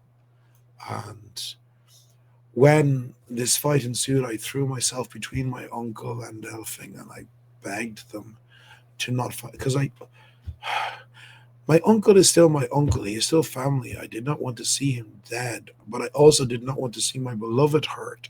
And while he is a powerful elf, my uncle does have access to powerful magics himself. He called down a rain of hellfire on my beloved and did injure him. Sorry, wait, did you just say hellfire? That is what it seemed to me. Great columns of flame he called down from the heavens. A flaming priest is this? I do not know. So as you're having this conversation, you're walking through the woods, and it's pretty, like, it's not a very big woods. So you're going for a little bit. Someone roll a d20 for me.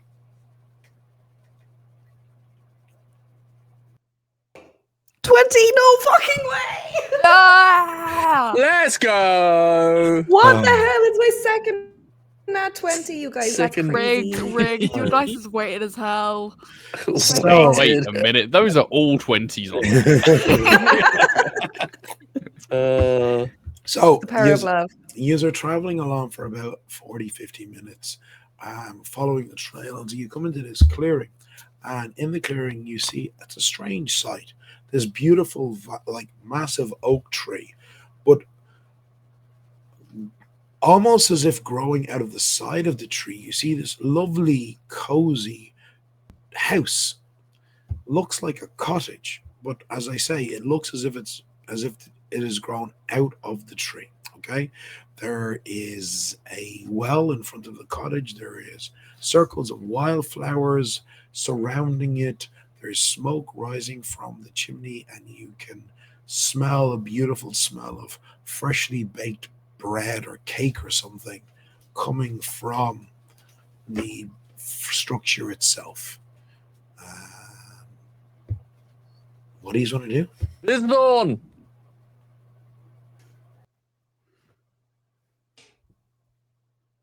Lisbon. You there?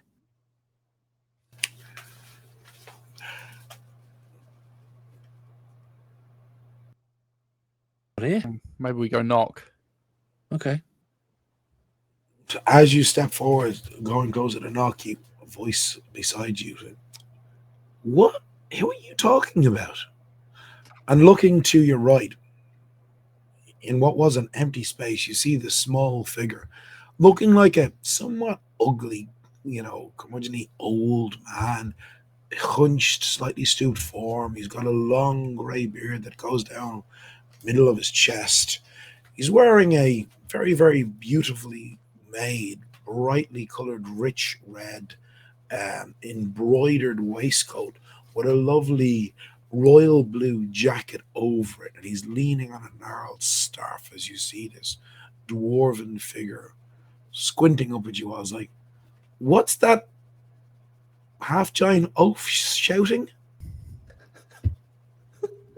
Wow.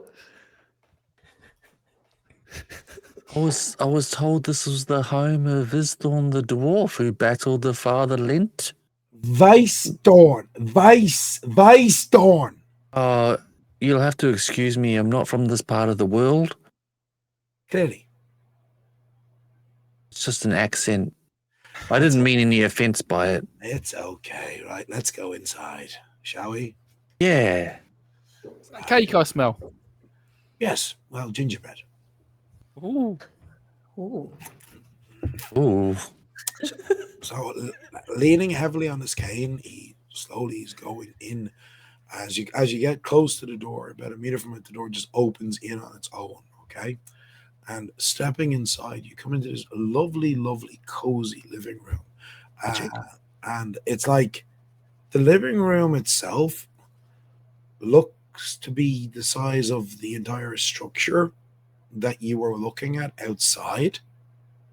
Okay, it's quite a large room. It's like 6-7 meters across easily. Okay, there's a lovely roaring fire, and there's couches, and there's a small little side table, and there's some like large, like high-backed chairs, and you see there's a doorway off to the right, and wafting through that doorway, you can smell the gingerbread. It says, "Well, sit yourselves down. Come on, let's go.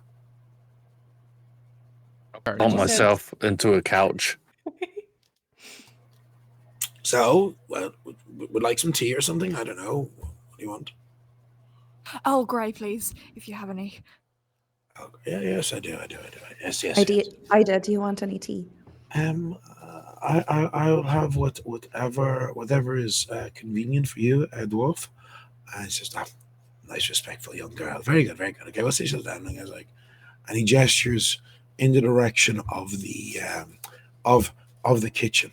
And a moment later, you see the strangest sight never seen before. The door swings open, and stepping into the room, you see a figure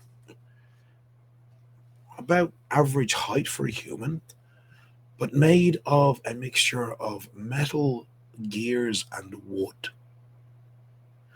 Carrying a tray with a teapot and cups and a plate of gingerbread biscuits. As it walks over, placing the tray down on one of the side tables, and starts pouring out cups of you can smell the smell of an Earl Grey tea. Maurice will jump to his feet and kind of back away a little bit. Like, what the fuck is that? What is that? It's the life I left. That's it's my manservant. Archie Wow. looks completely in love. As like the gunslinger and appreciator of all things technical, he's just kind of like, This is peak, right? oh, he's having the time of his life. I mean, Gibbs has even noticed. He's just eating biscuits. Other Fae might have kobolds helping around the house. I can't stand kobolds. They never shut up talking. So I made my own help. Is it alive? No, I mean, not like it's an automaton that is powered by magic and will carry out commands given to it. It's not sentient, if that's what you mean. It's a device, essentially.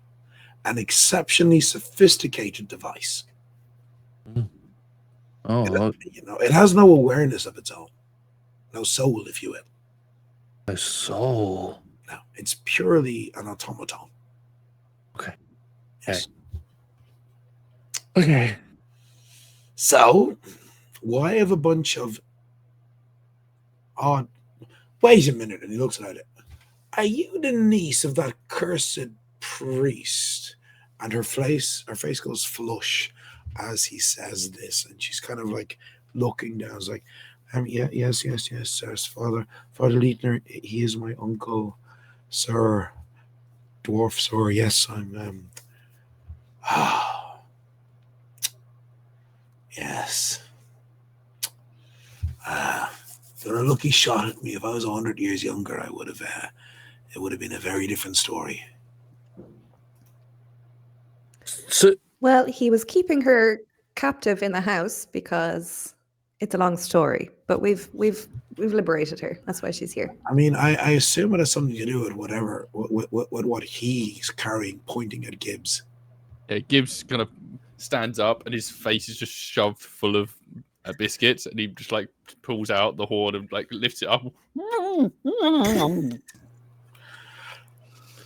Right. He has no idea what that is, does he? no, he knows it's a horn that belongs to the Wild Hunt. That's about the best I could hope for a fellow like him. Yes, it's a horn that belongs to the Wild Hunt.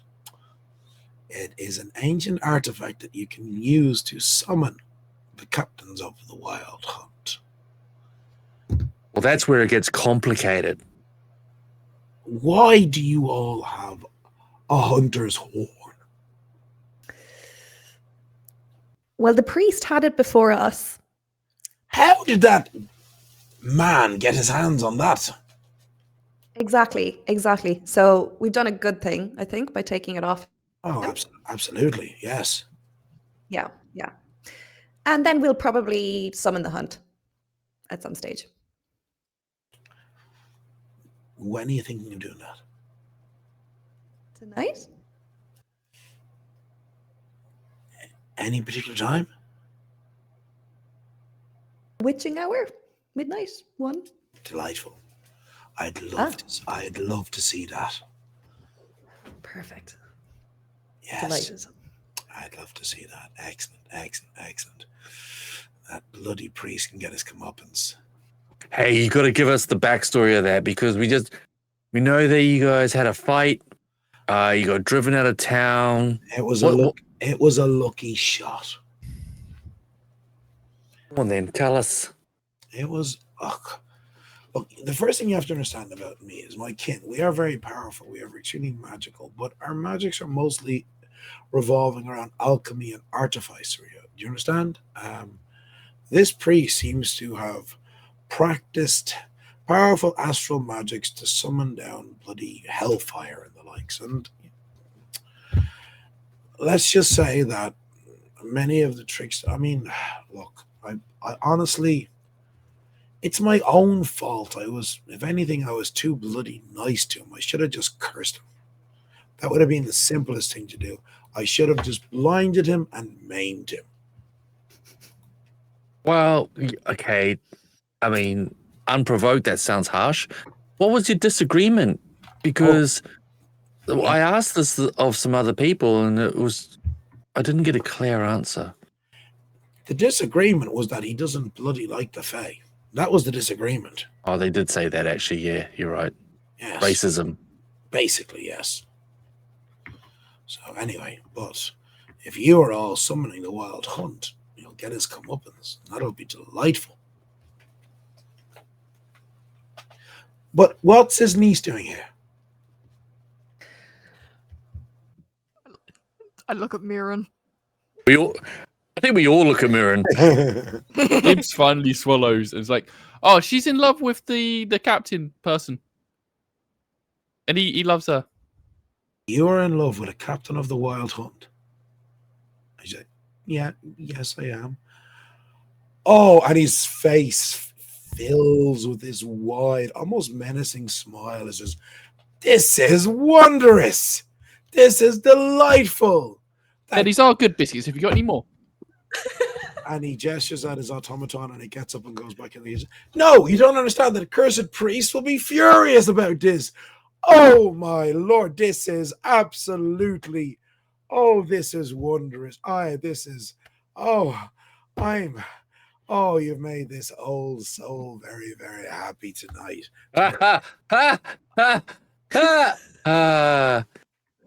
Yeah. No, this is truly, truly wondrous. I think, what will I do? What are you gonna do?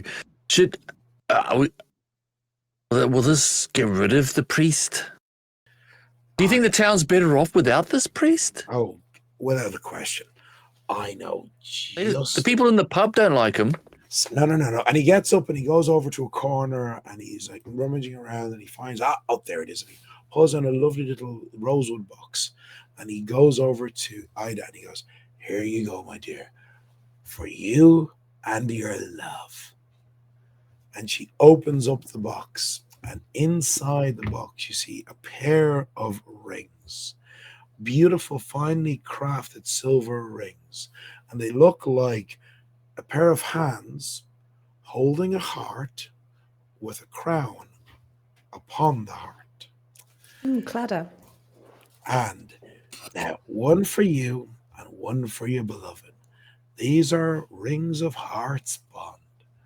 When you are wearing it, you will automatically be able to tell if your beloved is feeling in any way distressed or angry or sad or anxious, and you can essentially feel what they are feeling. Okay, there's a beautiful garnet set in the heart as well, and it says, yes, it will help strengthen the bond of kinship between you and your beloved.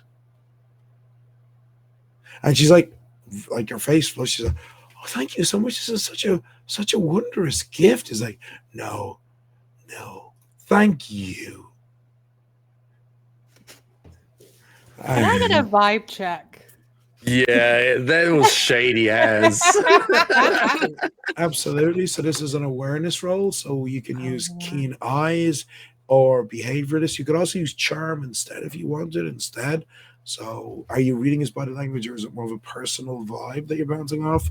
It's up to you. Although I think Personal vibe. your awareness and charm are both the same. So, it's Can I do it as well? anybody who wants to do it. The only difference is your awareness is 4, and keen eyes would make it a +5, versus your charm of 4 would be a +4 to the roll. Oh, I'll go for the awareness then with the +5. Sure. That's a 16 plus 5 is 21. Anybody else want to roll? Yep. I've got behaviorist. Yes, So, you can add that. Yes.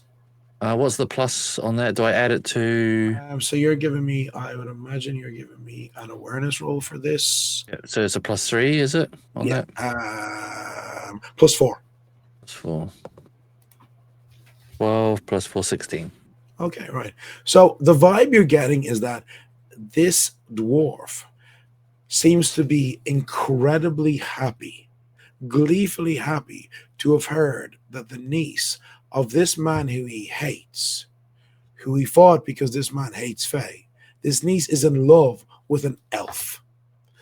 So he's given her these rings, these magical rings of the heart, to try and strengthen their love and bond for each other as a way to say, fuck you to the priest.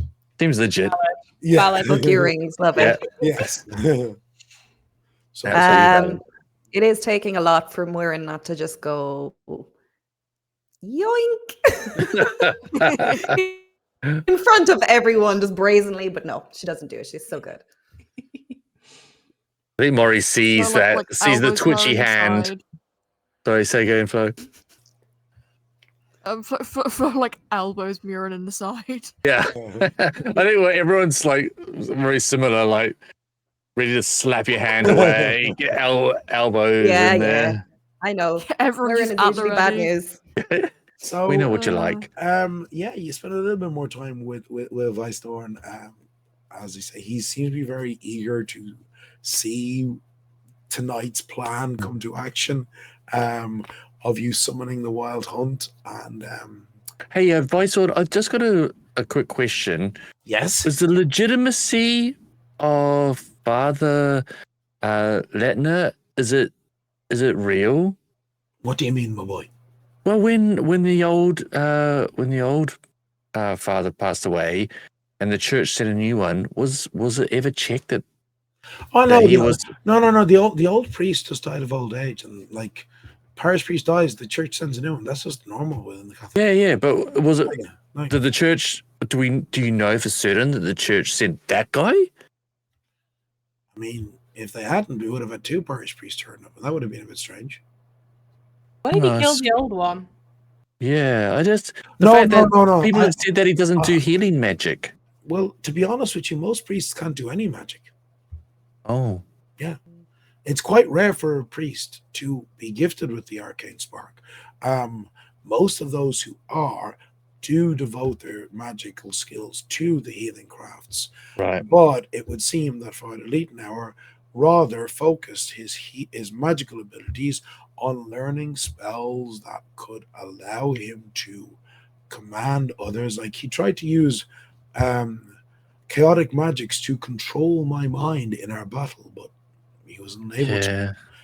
So he, instead of, as most priests would do, studying magics of healing and of life, instead chose to study magics of the astral powers and the chaotic spells that can affect and beguile the mind, obviously as a way to try to control his flock. Gibbs go against the. Sorry, Gibbs, you go. Gibbs chokes down another biscuit and pipes up again. Why do you think someone with so much power, who's in the priesthood, why has he come to a little village like this instead of going to like the Vatican or like somewhere like gaining proper power? Like, oh, I would not at all have been surprised if in another few years, maybe when he's a little bit older, he would have been made a bishop. So he is just your run-of-the-mill shitty Catholic priest. Basically, yes, who happens to be extremely powerfully, magically gifted. Right. Yes, unfortunately, my dear. Well, I guess like the one of the reasons we wanted to come in and see you was because we knew that you'd fought him and that. Like any advice, any boosts or anything like anything special you could do to help us if things go off the rails tonight? Give me a charm roll. Fuck. Oh no. Can you boost these? And I hold up my fists. Like I'm probably all right, but these others probably could do with some stuff. Who wants to give me a charm roll? Fine. Me or Archie, I suppose. Or Anne. I mean, Archie's one of the faithful. Morris, you can give me a charm roll as well if you like. Okay. Straight charm roll. Please describe that. Hey.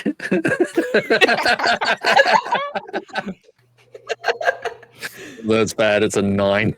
I will roll just to see what I get. No, I got a 7. Mirren, what do you say?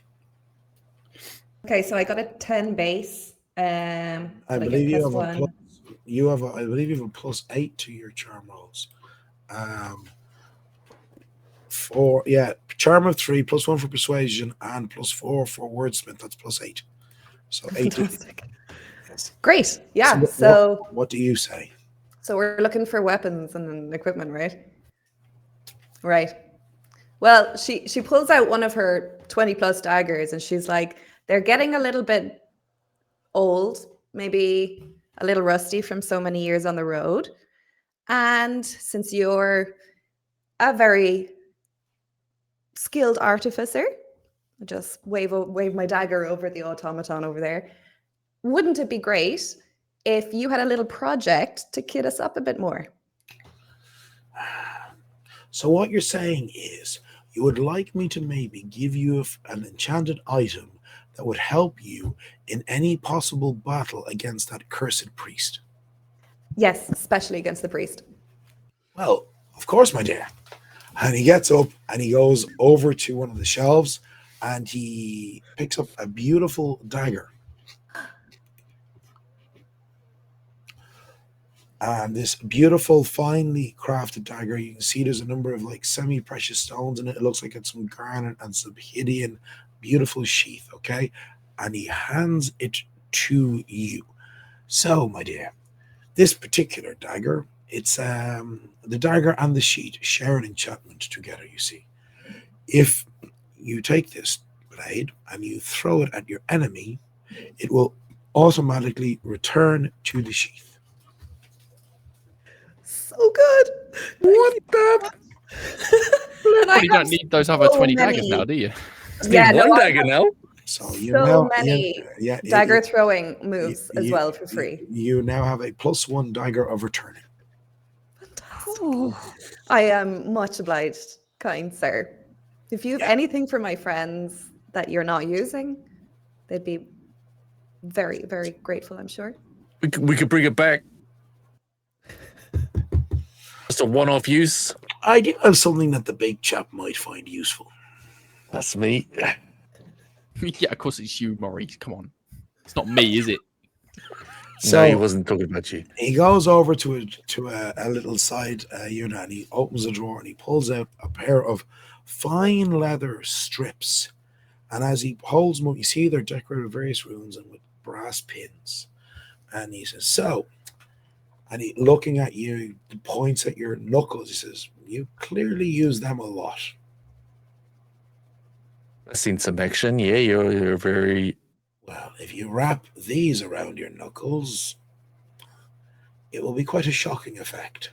I think you have a pair of storm wraps. Storm wraps! So, where these are leather strips that you wrap your knuckles in as any boxer would, and when you strike with a punch, you do an additional 1d6 plus 1 points of lightning damage, and on a crit, the target is stunned until the end of their next turn. Ooh, wow. Whoa. So that 1d6 plus 1 is in addition to the base damage. So that's in addition to the base 1d10 plus 10 that you do with a punch. You do what with a punch? Yeah, Morris is a beast. I'm gonna punch. I'm gonna punch a priest today. Yeah. Oh, he's he's given this guy too much Now, power. I- We did say we were going to fight God. So, Morris, I am going to say you can't use the brass knuckles with the storm wraps. The brass knuckles go in the back pocket. The wraps go on, and I say to I don't want to butcher his name again. Vythorn? Is it Vythorn? Vice Adorn. Vythorn? I say, Shafes. do you want these back though, right? After I've punched him? Honestly, I'm happy to see you punch him. Oh. I'll punch him so good for you, don't you worry. Delightful. Let's be clear, gang, because like we don't actually want the plan's not to fight the priest tonight. We're going to call the hunt, and the elf, what's his face, is going to fight the priest, and we can be there as like backup or something. Get a little punch Backup. in. I'm gonna punch him so We're bad. not going to punch him if we don't need to. It would be a shame not to use the staggers. So Yeah, I mean, Shoot him. the half giant clearly wants to punch him. I'm gonna punch him. He's gonna turn not up. gonna stop He's kept Ida. He's kept you prisoner for like so long. He's not helped the town at all. They all hate him. If he turns up and is a dick, I'm gonna punch him. So I decided, all I ask is, please don't kill him. Oh, you heard the man. They stun. Yes, yes. Okay. Archie, You are very big. I feel if you were to punch me, you would probably kill me with one punch. You would be stunned. Maurice, I ain't fist bumping you anymore, mate. Gibbs, for the first time, realizes just how much Morris holds back his immense physical strength whenever he's messing around with Gibbs. Destroy you. Yeah, last night Gibbs had the realization he can't outdrink Maurice. He's now thinking, oh, actually, he can't outfight Maurice. He's a either. gentle- He's a gentle giant. Oh, He's just a gentle He giant, all right? is, like all Polynesian giants, Maurice is a gentle giant. This guy, this father guy, Yeah. I won't strike first, but if he, like I said, if he turns up and is a dick, Right. Non-lethal pummeling only. Okay. I don't really have a non-lethal option, and he's sort of spinning his pistol around in his hand. see, They're kind of lethal. Aim for the knees. Florence is like flicking through her book of shadows, like thumbing over every healing spell she has, of which she has a lot after traveling with this lot. And Probably you, for the best. Archie is trained in trick shots, so you can do you can aim for the knees. You can do a call shot on the leg. He if you can. want. You can also do a call shot on his head, That's what he'd like to do. which does double damage. Ooh. So you eventually leave Weisthorn's home. And as you're walking back in the general direction of the village, Ida's like, so what will we do? I need to hide until tonight when we summon Alfing. Well, Fabio in the inn is actually cool. So Oh, yes, he's lovely. he would probably be okay. Yes. Yeah. And he has schnapps. So we can just get some liquid courage going and then head out, you know? Do we Yes. want to be doing this in the town though? Like the damage could be. I mean, if we do it near the house, my uncle's house, it's a bit off from the center of the town, so that would probably be okay. Oh, got those we don't spirit want him, guardians though. Yeah. You might just pull those dudes out, the spirit guardians, and help them. Honestly, if you bunch of- when you summon the hunt, he can summon those guardians anyway. Yeah. Mm. Right. He is quite powerful. I mean, do you reckon he's going to know that you're missing by now? She's trying to think about what time it is, and she says, so he does confession from 10 until 11, and then he normally goes to visit some of the older parishioners who can't come to church for confession, and that he's normally busy with that till about 12:30. So I'd say I have probably at least another hour before he would possibly be returning home and discover that I and the horn are missing. What about the monastery? Because that's got money. I mean, that's open and secure. I wouldn't trust the nuns. Never That's trust fair. them. That's. I could charm the nuns. You absolutely I could. think you already have, didn't you, earlier today? No, I have talents. What can I say? I think as the lovely Murren suggested, if we just go back to the Vice Lounge at the inn, Fabian should be able to keep me safe there. I can hide upstairs in one of the rooms, perhaps. It should be okay. It's a good plan. It's a good. Yeah. We get Can ourselves some Dutch courage. hide in my now. room. Yeah. Thank you, thank you, Murren. No problem. There's loads of space. Baron. Such a player. Oh my god. Right. So you head back to the village.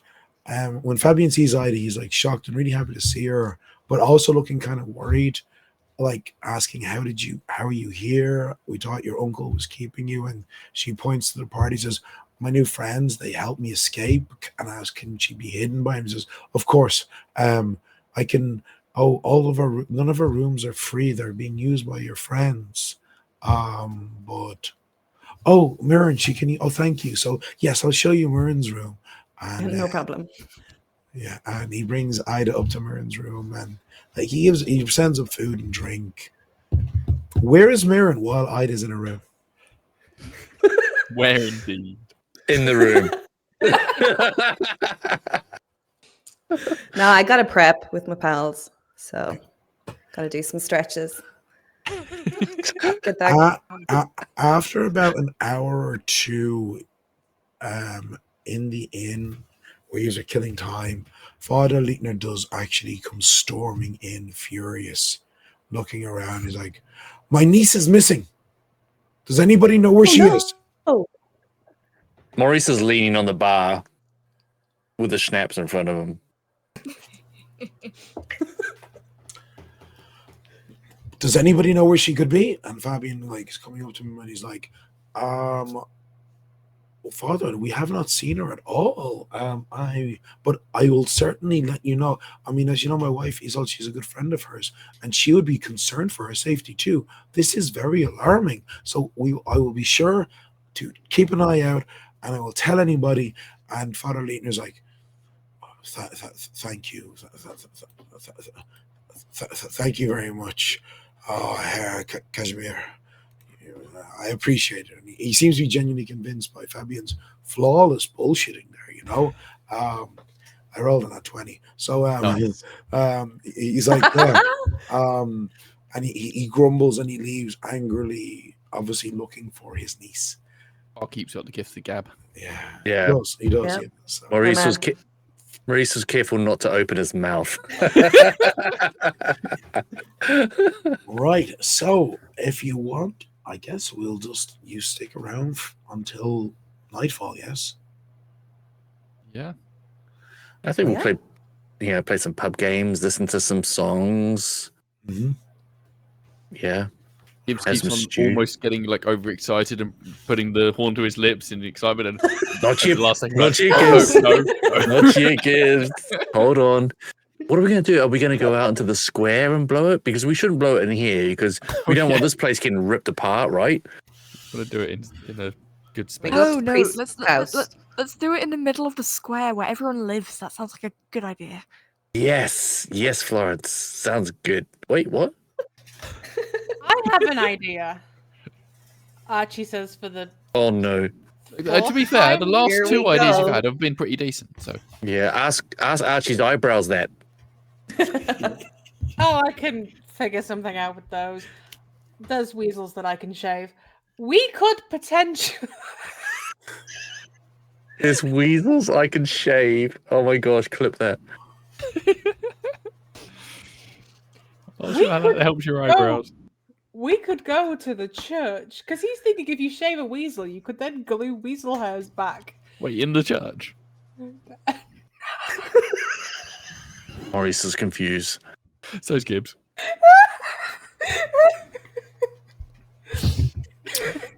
So, random historical fact. Oh no, The In- church weasels. Skins! In bald this weasels. in this time period, okay, there was actually a thing called a merkin. That was what I was thinking of! American. Was a wig of pubic hair Made from weasels. worn around Made from genitals. weasels. What was the merkin made from, Neil?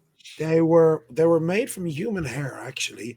And Oh, that's God, worse. No. They were Oh. they were normally used by prostitutes who would shave off their pubic hair and then wear the merkin so it seemed like they weren't shaved. They would shave the pubic hair for hygiene reasons to try to help avoid lice. Because it's the 19th century, so they would shave their pubic hair to try to avoid having lice, but being clean shaven wasn't fashionable, so they would then wear these pubic wigs around the genitals for their Not know that was the coverings. origin of Oh my merkin. God. That is I'm actually learning. 1800s, Yes. though, you would use mouse skin eyebrows. This is an Mouse educational show skin. now. Mouse skin. Mouse skin eyebrows. yes. That's so fashionable. So this got weird. Yes. I'm so sorry. Weirder. So let's go back to the church weasels then. So yeah, what is Archie's plan? Is to blow the horn in the church. So the church get destroyed. Well, I'm thinking at that time it'll be an empty space.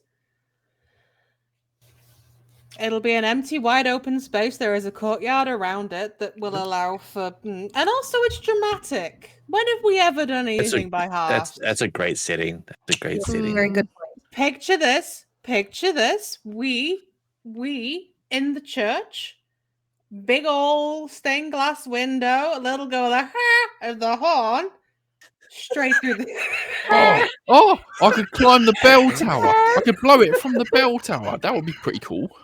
Yes. That would be cool. Have you got a bow? Because you could shoot from up there as well if you needed to. I have a bow. Oh my God. Could you just do the horn sound again for me? Don't, I'm crying. I don't know. I did It was it. with the hands. It was with the gesture as well. Sorry, Neil. We're planning. This is how This is we an plan. educational show. This is how we plan. So Fabian.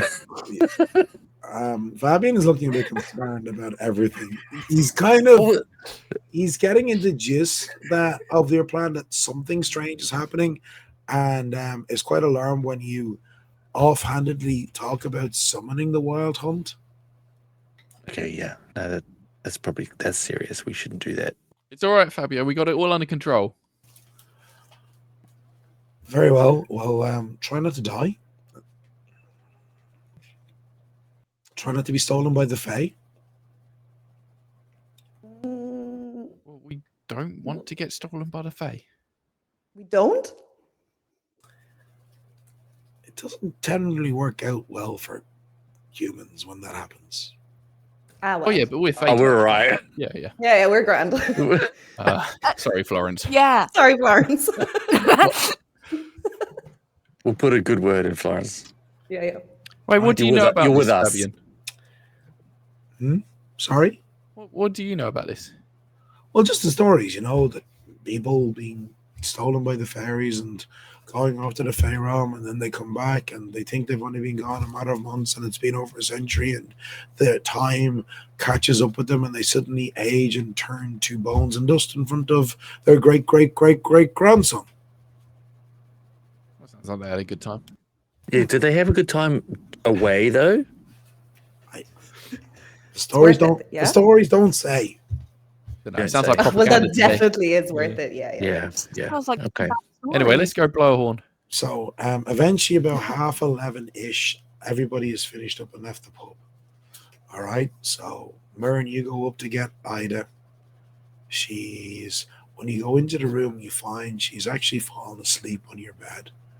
And she's lying peacefully, looking angelic, her beautiful blonde hair like waves falling across the pillowcases.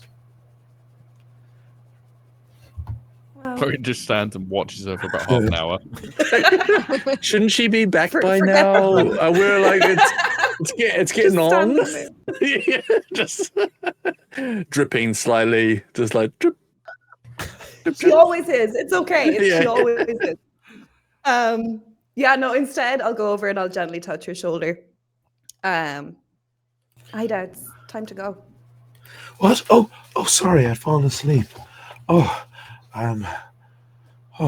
please, okay. And she kind of rubs her eyes and gets up and straightens her hair and, okay, well, yes, let's go, my dear. Got your rings? I do. And she's like picks up the box that was beside the bed and like holds it close to her heart. Okay then. Cool. Let's go. Now's your chance. Now's your chance.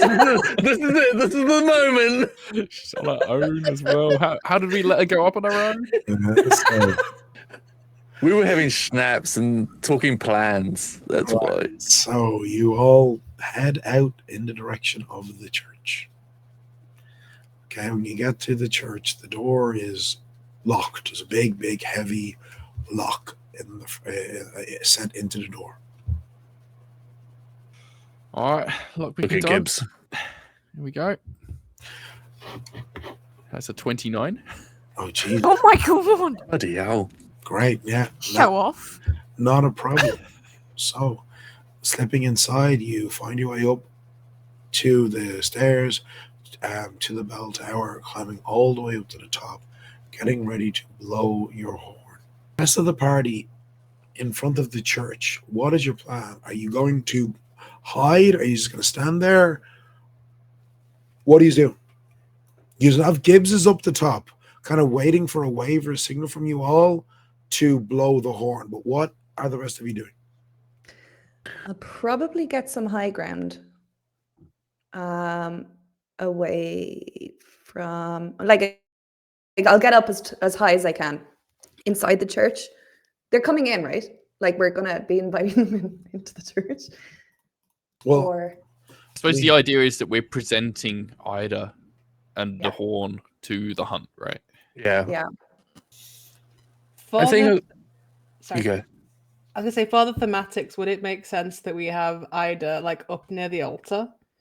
Oh, yes. Yes. Maybe. Yes. Yeah. Yeah. right. Sit in the front few pews as though Oh we're my god, attending are a we going to wedding. conduct a marriage in the priest's Oh my- church? Yeah. Oh my god! A dark marriage. Oh, I love it. So, I'll be beside Ida. I'll be stood there. Morris is up on the altar.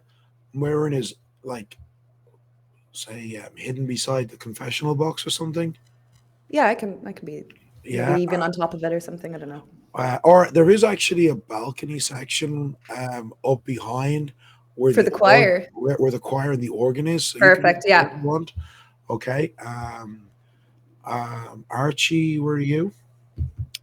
Does the church have an organ? Up at the back in the balcony where Myrn is. He's sat on the organ, like at the organ, like seat. Cool. He doesn't know how to play. Cool. And where's Florence? Next to Archie, making sure he doesn't break the organ. Okay. So, with everybody in their positions, Gibbs, you're looking down through a window into the, looking down where, let's say, Myrn is kind of at the foot of the stairs, ready, waiting for the signal. As you wave, Gibbs, you bringing the horn to your lips, you blow. And as you do, this long, sonorous sound emerges from it. Like you're shocked. Like you almost feel the walls of the church itself vibrating as this noise travels out across the night sky. Oh heck, check that out. I could be a musician. Maurice is impressed because I didn't think you had it in you with your tiny little lungs. Like puffs up his chest. Yeah. Gibbs, do you are you gonna race down the stairs now, or are you staying up in the tower?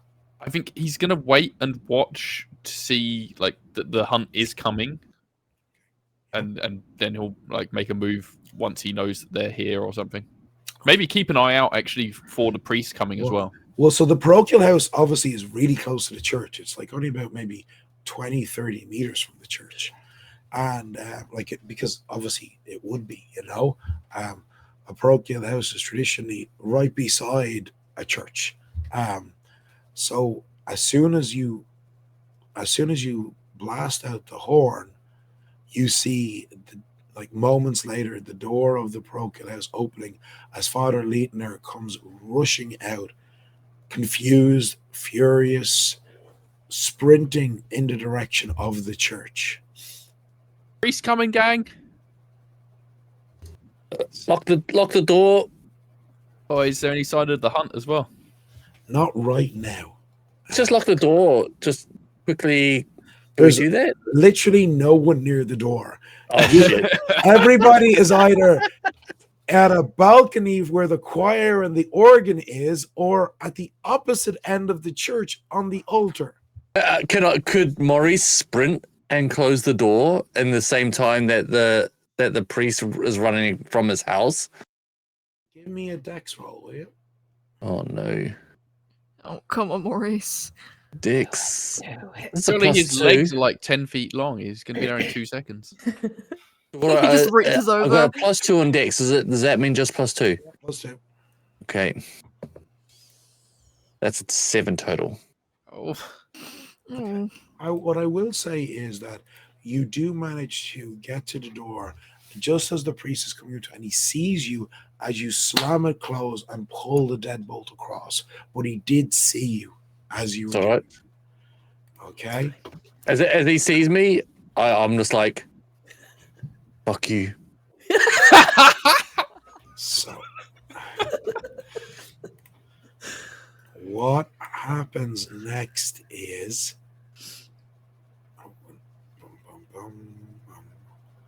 You see me, right? So it doesn't matter. I don't care. Yes. He knows what's up. We're not buddies. So he is going to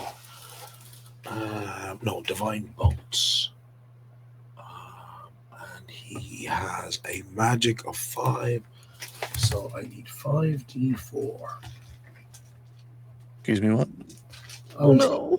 He's going to smash the door down. Oh, okay. I thought that was on my face. No. That was good. Oh. There is Anyway. There's a door in the way. 1, 5.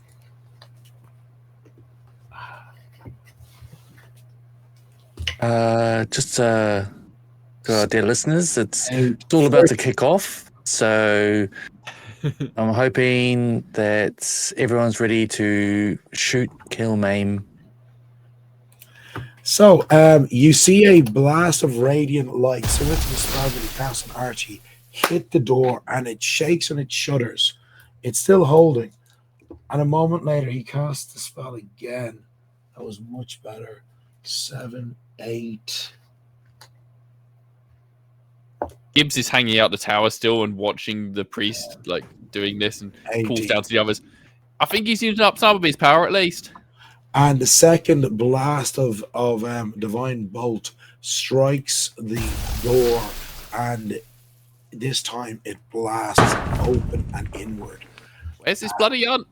As stepping in, looking at you. I assume you had backed away a little bit more. Yeah. I think I would have backed to this. I would have slipped to the side, knowing that the force was coming inwards. Yeah. I would have stepped across to the side and just waited. And it's just like, if the door doesn't hold and he comes through and he steps in, I'm just gonna I'm gonna sucker punch him in the side of the head. Okay. Well, so you were that close. Yeah. Okay. So if the door blasts open, like if I'm sort of Where the doors are wooden, I would have put my back against something stone. Yeah, I understand. I totally understand what you're saying. I just need to get my D12s for the next spell. Sorry, what? I beg your pardon. That's the fine, worst for. you're fine, That's the you're worst fine. foreshadowing I've ever heard. Need some D12s. No biggie. I was going to get my D12s for the So next spell. So, stepping in, he's furious. He's looking around. I'm gonna see, does he spot you? Okay. Does he spot the giant?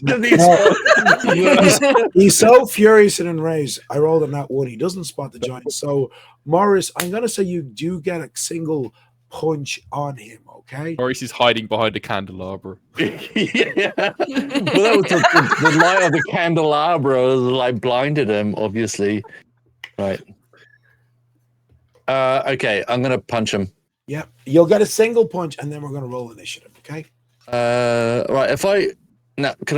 I'm just gonna ask some rule stuff just super quick. Yeah, of course. I've got things called terrible blow.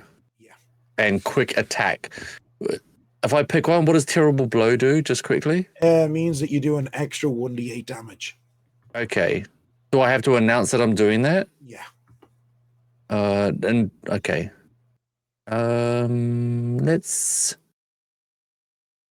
Let's do a terrible blow on this guy. Super. Now, Father Leitner's. Okay, now don't forget, you're what, 8th level fight. You have a plus 12 to hit. Got a plus 12 to hit. I've got an extra attack. So, well, you're only getting a single attack as a surprise punch, and then we're rolling Okay. initiative, okay? So, All right, and my favored weapons are fists, right? so that's where the plus 12 is already pre-calculated in. So roll Okay. your D20 and tell me what you get. Okay. Okay, I got a 14 plus 12. 26, that hits. 26. All right. Okay. So, and you did enough to include your terrible blow. So that means you do 1d8 plus Yeah. 1d10 plus 1d6 plus 11. It's 1d6 plus 11. This man is going to die. From Okay. Also, I'd like to use that my ring of ogre strength. So once per day, if I succeed in an unarmed melee attack against an enemy, I do additional 2d8 plus fortitude bludgeoning damage. Yeah, so that's an addition. So that's so roll your. We'll start off. Roll your d6. Okay. It's a 3. Roll your d8. It's a 4. So that's 7. Roll your d10. It's a 9. So that's 16 plus 11 is 27. Now roll another 2d8. Another 2d8. Oh shit! I need my box. I need my box. Hold on. Wow. I only had 1d8 out. Maurice cannot be contained. Here it is. Here it is. This is ranger level of extra things 13. here. So that was 27. 13. So that's 40 points of damage you do. Oh from your my God. punch. And he flows like 4 meters away, okay? Yeah. He must make a fortitude, might, or dexterity acrobatics check or be knocked prone. Yeah, he's not going to pass this. No, he doesn't. He's knocked prone, okay? Can we say that you knock him outside of the church, back out of the church? It was sideways. It was sideways. So Yeah. everybody, please roll initiative. So Morris, you're rolling with a +4. Murren a +7. Gibbs a +7. Archie a +5, and Florence a +2.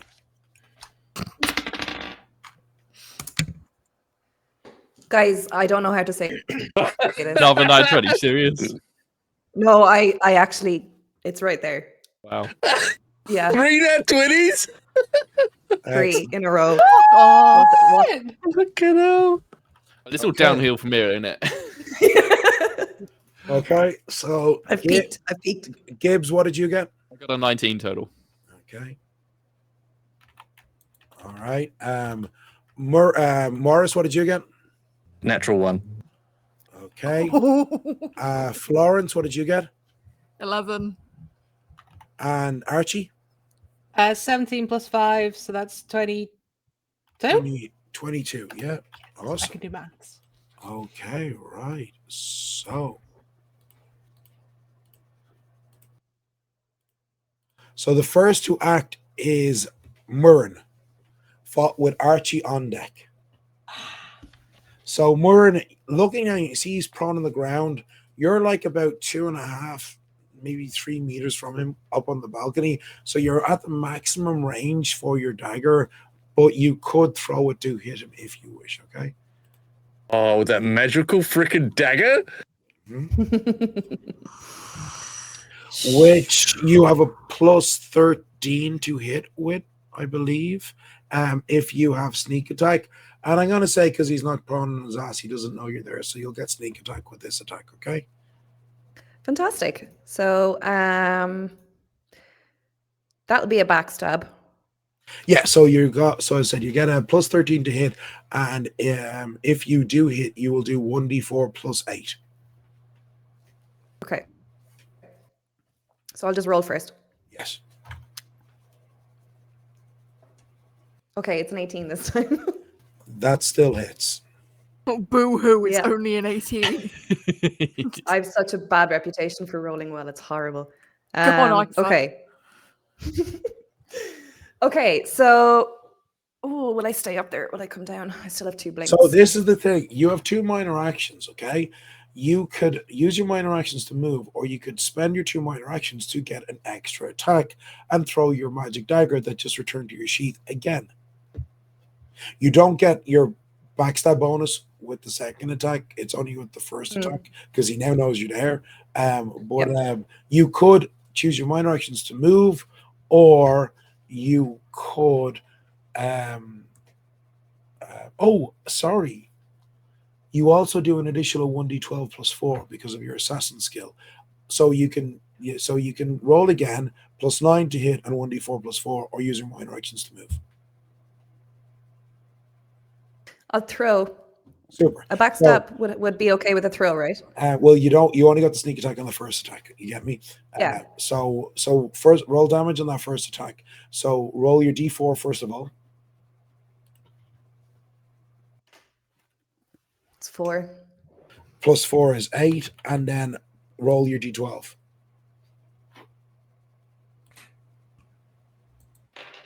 Five. Plus 4 is 9, so that's 17 points of damage you do from that attack. Okay. So if you are spending your 2 minor actions, you do a second attack. This time it's a plus 9 to hit. Yep, sure. Okay. Damn, I got a 3. Plus 9 is 12. That hits. No way. Oh my god. He's a priest. He has a really low defense.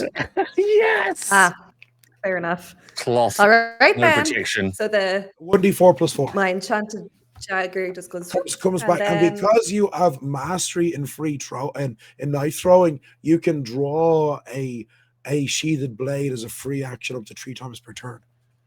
Because you're a master knife thrower. I am. Yeah. So just 1d4 plus 1d4. Oh, sorry, it's actually 1d4 plus 5 because it's a plus 1 dagger. You do an extra point of damage. D4. Oh, sorry, Neil. Did you add the lightning damage from those reps? I did. That was the d6. Okay. Oh, sorry. Okay. Yeah, you did. Was 40 not enough for you? I forgot. So, Myrn, what did you get on that? What did you get on that d4 roll? I got a 2 on the D4. Plus 4 is plus 5 is 7. Okay. What was your total? Archie, that was 7, and I think it was like 26 or 27 points of damage of those 2 attacks. Jesus. Yeah. So Archie, Is he okay? Like, how's he hanging in there? he's looking okay. Archie, it's your turn. Cool beans.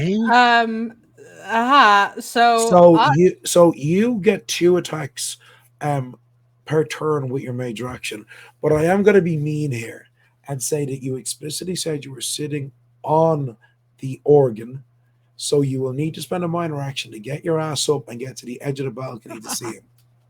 Cool, he'll do that. So I'll use my minor action to do that. And then while he's doing that, the walking stick that he normally carries, he will quickly take off the top, spin it around, and use it as a shooting stick.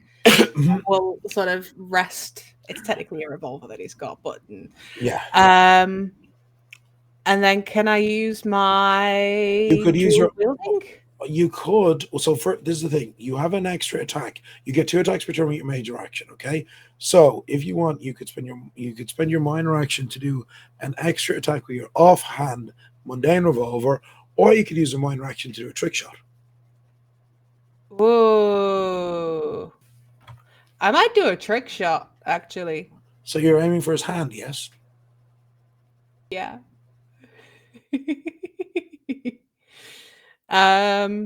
So roll to attack, trick shot to the head, I'm assuming. So that's a +8 to hit.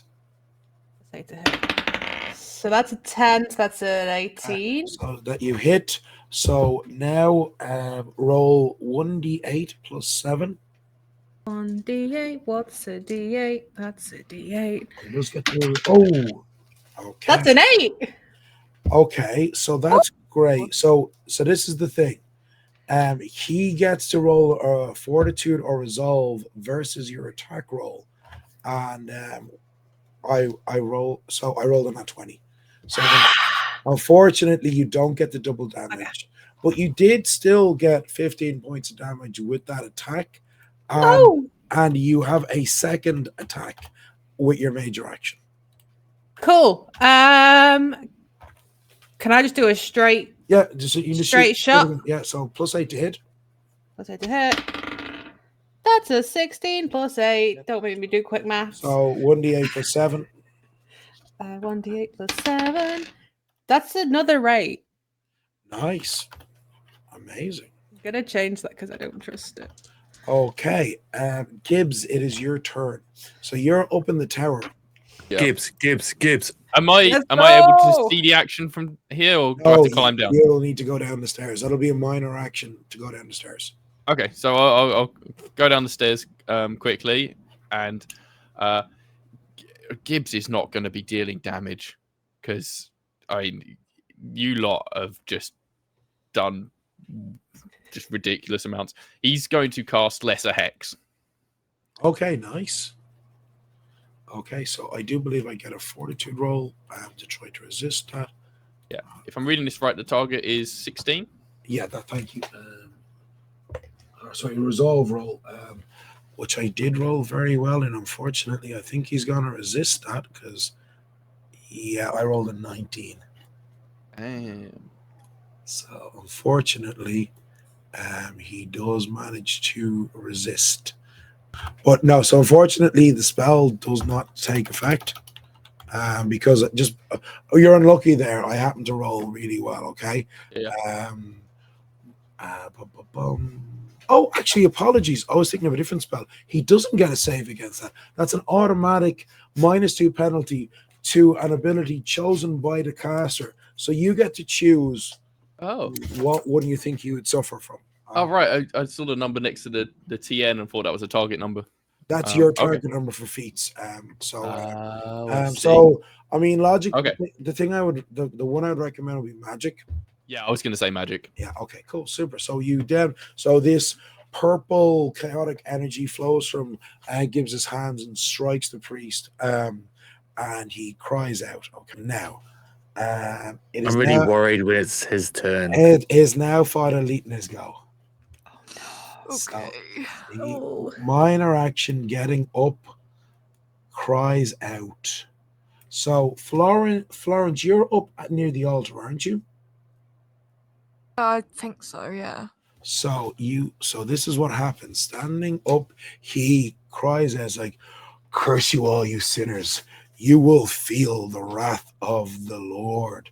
As he raises a hand up and pulling it down, this radiant beam of hellfire comes down, and he has angled it so as not to hit Ida, but all the rest of you do get hit by this wrath of the gods, and you each take 11 22, 29, 37, 42 points of damage. Hello? He doesn't roll. He doesn't have to roll for that. No, It just hits us. you all take 42 points of damage. Is that grit? Is that grit? Yes. 42. Everybody except Florence, who's up beside his niece. Yeah. Yeah. That's Wow, Neil. that's a large area. Wow. Florence, it is your go. And Morris, you're on deck. Do. Is that affected? Healing Sorry, was that spells. affected by my -2 magic thing? Unfortunately, no. Oh man. That spell that you cast, Esser Hex, is not as good against spellcasters because they don't have to roll as much. It's great against fighters, rogues, gunslingers. You know, like it's a good spell. You know, but anyway. So Florence, my dear, what are you doing? Oh, do any of these healing spells target multiple people? Because I can't remember if you have. I don't know if you have mass. Why is this being really annoying? No, the healing spells that you have are a single target. So you do have major healing word, which is a range of 10 meters. So you could cast that. So I could choose favorites. You could choose one person, okay, and you could upcast that spell if you want. Sorry,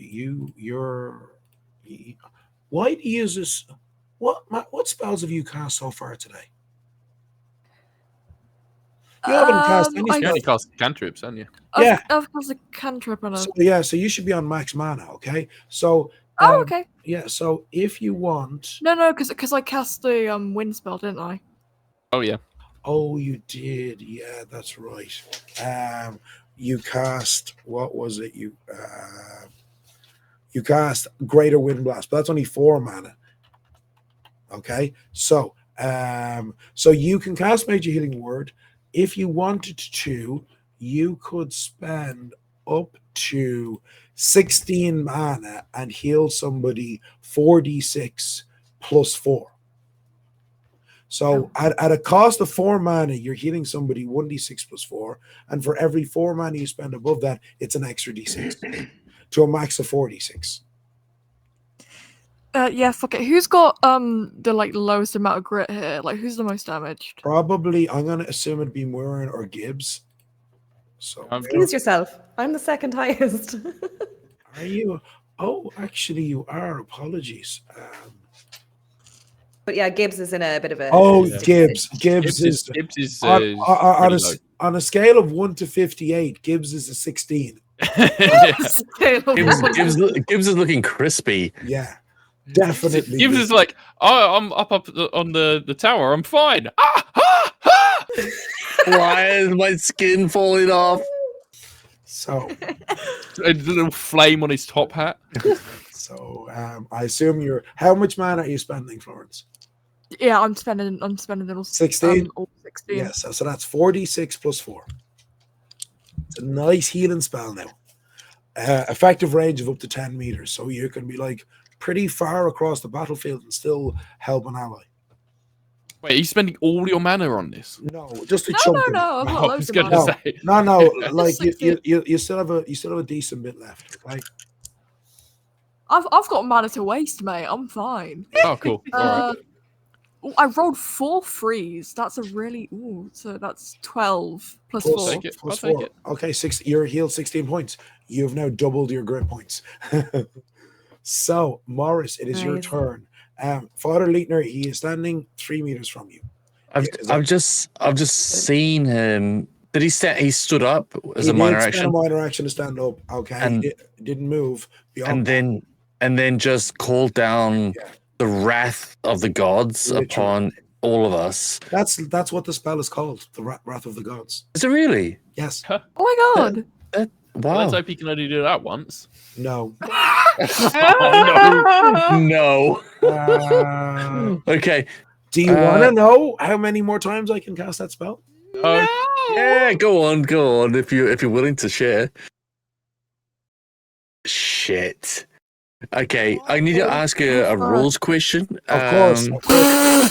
If someone is grappled, can they cast spells still? They have to do a magic casting roll to see if they do succeed. And because of Gibbs's lesser hex, he would have a -2 penalty to that roll. So Which he's probably also not very good at in the first place. He's So a priest. grappling a spellcaster, they don't like it because in order to cast spells, unless you've taken specialist training in the restricted caster skill, you must be able to speak and freely gesture with your hands. And if you're a witch, also use material components. Okay. So grappling a spellcaster can really fuck them up. Okay. And sorry to interrupt you, my love.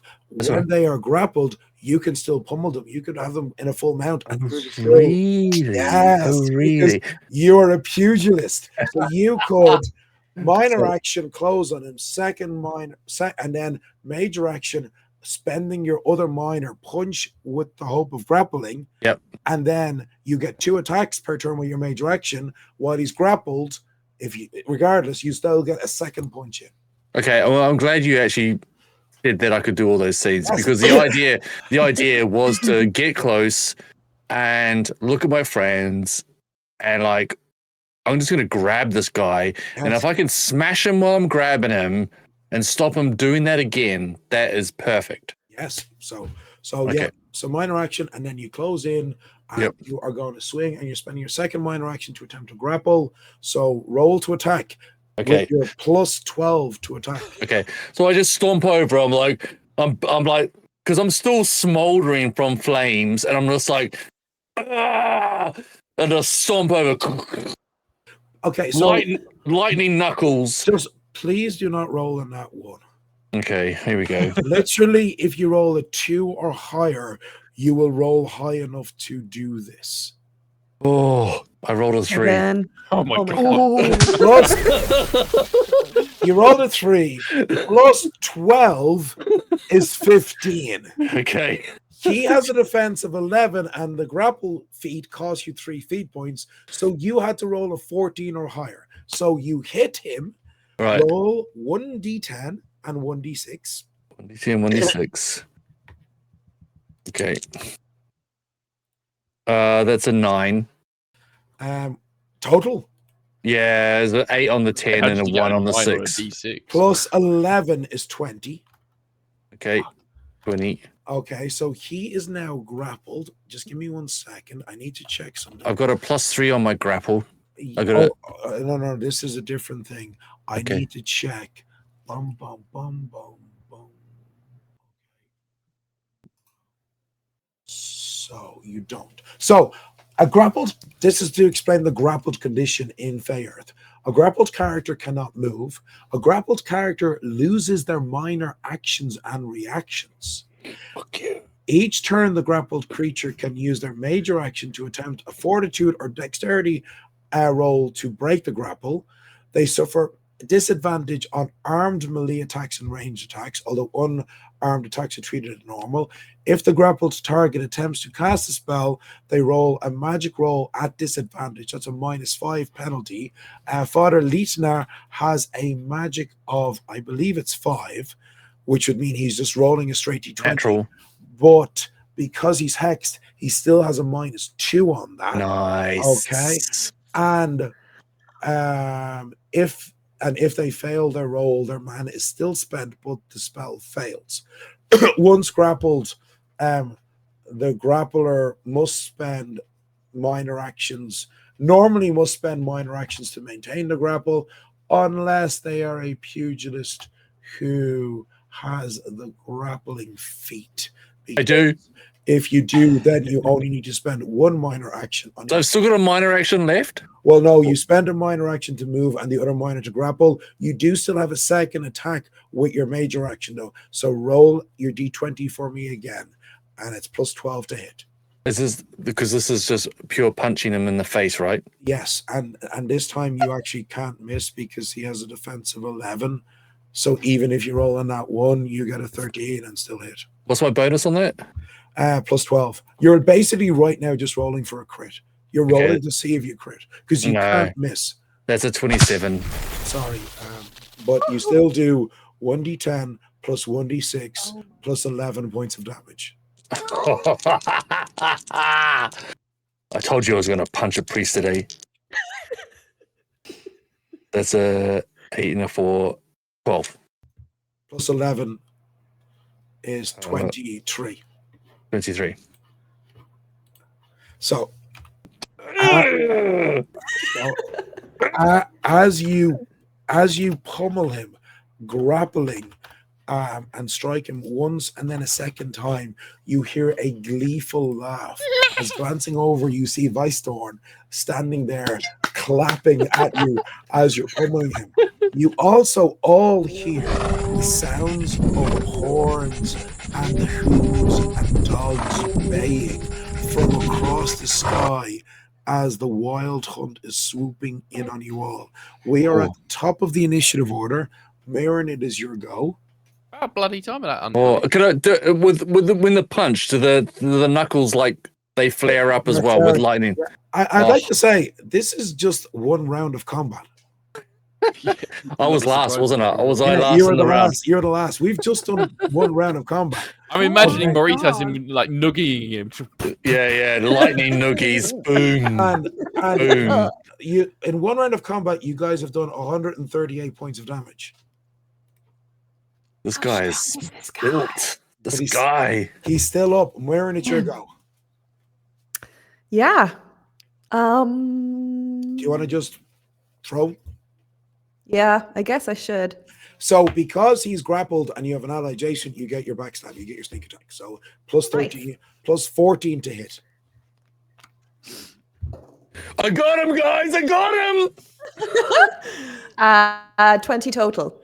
Yeah, that's a hit, okay? So that means you are doing 1d12 plus 1d4 plus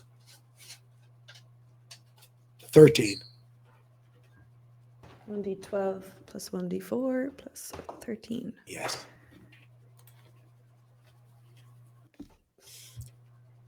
$19 in total.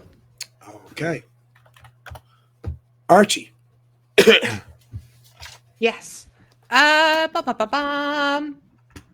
on. Can I call trick shot again? Absolutely. With my arcane revolver? Well, I assume that's what you're using. Cool beans. So that's plus 8. Yes. Cool. What body part are you aiming for? I want to go for jaw. Head. Okay. Head. Cool. That was a 4 plus 8 is 12. Okay, you do hit. Cool beans. So then that's 1d8 plus 7. So that's 2 plus 7. That's a 9. Unfortunately, I rolled high enough to resist the effect again. Your attack rolls are good, but I'm rolling like 19s and 20s on my resolve rolls to resist. So, so what did you say your damage was again? What did you roll on the d8? I rolled 2, so that's 9, isn't it? 7. 9. Yeah. Now you do get a second attack. Yeah, he'll flip the arcane revolver back down, and with his offhand, we'll have another go. Okay. Do you want to use your second minor action to attempt another trick shot? Oh, can I? Yes, of course you can. You have 2 minor actions.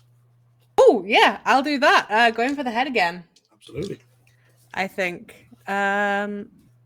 So that's not with the arcane revolver. That's just with the standard revolver. revolver. You still with the arcane revolver.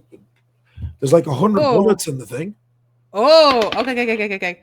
That's an 18 plus 8, so that's 26. I rolled an 18, meaning you do double damage. Roll your 1d8 plus 7. Trick shot. Well, that's a 7 plus 7. 8. No, so you roll a 7. You roll a 7 plus 7 is 14. Doubles to 28. Cool beans. Jesus. He'll kind of pull the pistol up and kind of over the top of it. Okay. So, also when you perform the trick shot, they suffer disadvantage because they are partially blind. So roll 1d4 for me, please, will you? 24, where's my little pyramid guy? Oh my gosh, what does that look like from Maurice's point of view? And He just took like a glancing shot across the head from a charge of pure arcane energy. That's a 1. So so they're partially blinded for 3 rounds. Hey. Oh. blinded for 3 rounds, partially blinded for 3 rounds. That's awesome. Poor guy. So, I mean, there- no. there is. You feeling sorry because There, he took your confession? Is that what it is? So this is what Yeah. happens next. Folks. There is this rush of wind blowing through the doors of the church as you hear the sounds of horses and hooves. As stepping into the church is this single solitary figure, nearly 2 meters tall, long, flowing, dark hair, the dark wood of the bark of the forest, wearing exceptionally simple but exceptionally well-made hunter's garbs, greens and browns. It looks to be wools and leathers, but of the finest quality, with a white stag embroidered on the chest. In his hand, he is carrying the most wondrous looking bow. This bow is it is truly breathtaking. So it's a fine horn-tipped recurved bow with like engravings in the sides of like ivy and leaves. Okay, and he's looking around with this commanding presence. His eyes first alight on Ida, and his face is this flush of emotions of mostly concern, but relief that she is unharmed, as looking towards Father Leitner being grappled by Morris, this look of like anger and not like rage at him, as bringing up the bow, drawing back an arrow, aiming it at him. He is going to loose. Okay, yeah, that's a Warren's just like, oh hi. that's a Hey. Nice bow you got. that was a 30 awesome. that was a 34 to hit. Oh, my god. 34? Yes, that was a 34 to hit. Okay, and as the arrow strikes the priest, it doesn't do a whole lot of damage. It strikes him and it does some damage, but what happens is as the arrow strikes, all of a sudden you see webbing, thick webbing suddenly shoot out from the haft of the arrow, wrapping around the priest, and in a moment he's completely covered and pinned to the ground by this webbing.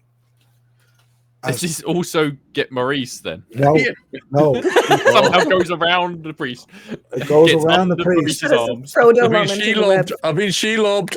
Yes. No, this is the thing. Like his shot like missed you by centimeters, Maurice, but it was a perfect shot straight to the heart. Okay. Oh, gosh. And turning up towards the balcony where Gibbs is standing, he calls out in this clear, strong, powerful voice. Believe not something that belongs to me. Gibbs is still holding the horn in one hand. He's like, oh yeah, here you go. And he lobs it. Yes. Yes, Gibbs. You So, throw yeah, the You throw ancient the artifact. yes, A man holding a bow with two hands, yeah. yeah. So you throw the bow at him, and give me a dex roll, Gibbs. Right. All day, every day. I want to see how good you are, like how accurate you are at your throw. So this will be I'm wondering if would this include nimble fingers? yes, I'm seeing if they have anything else that will help. No, but it's still a +6. Okay. Oh, that's only a 9. Total. Yep. Okay, so you throw it and you kind of mess up, and it's spinning through the air, and it looks like it's gonna miss.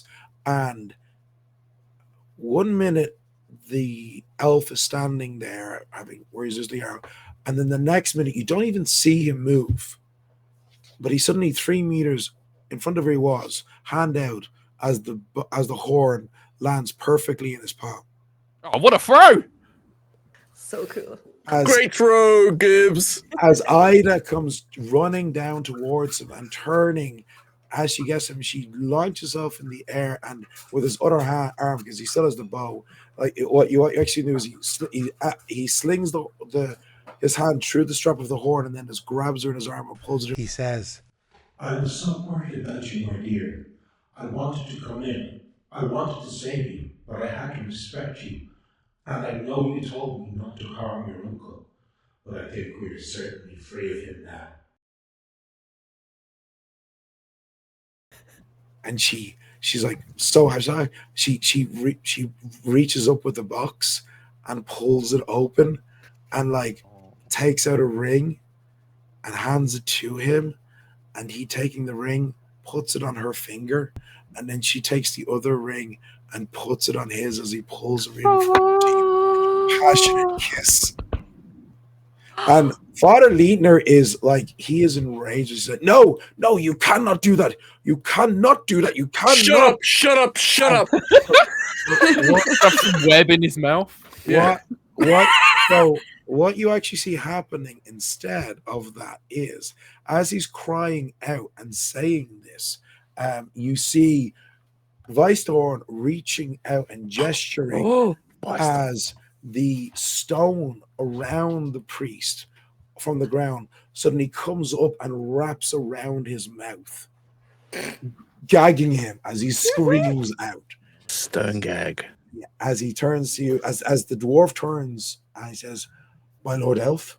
Elfig says, Venerable dwarf, I will make sure that this cur does not disturb you, my lord. As he turns to Ida. my dear, shall we ride? Looking at you all, he says, I thank you all, and if you are ever in need again, simply... And reaching into his folds, he pulls out a much less fancy-looking horn, smaller, nowhere near as cool as his, and gesturing out towards, I guess, Morris. You're the closest to him. If ever you are in need of aid, We ride tonight. I'm with you. let's go, my love. And Let's turning, go.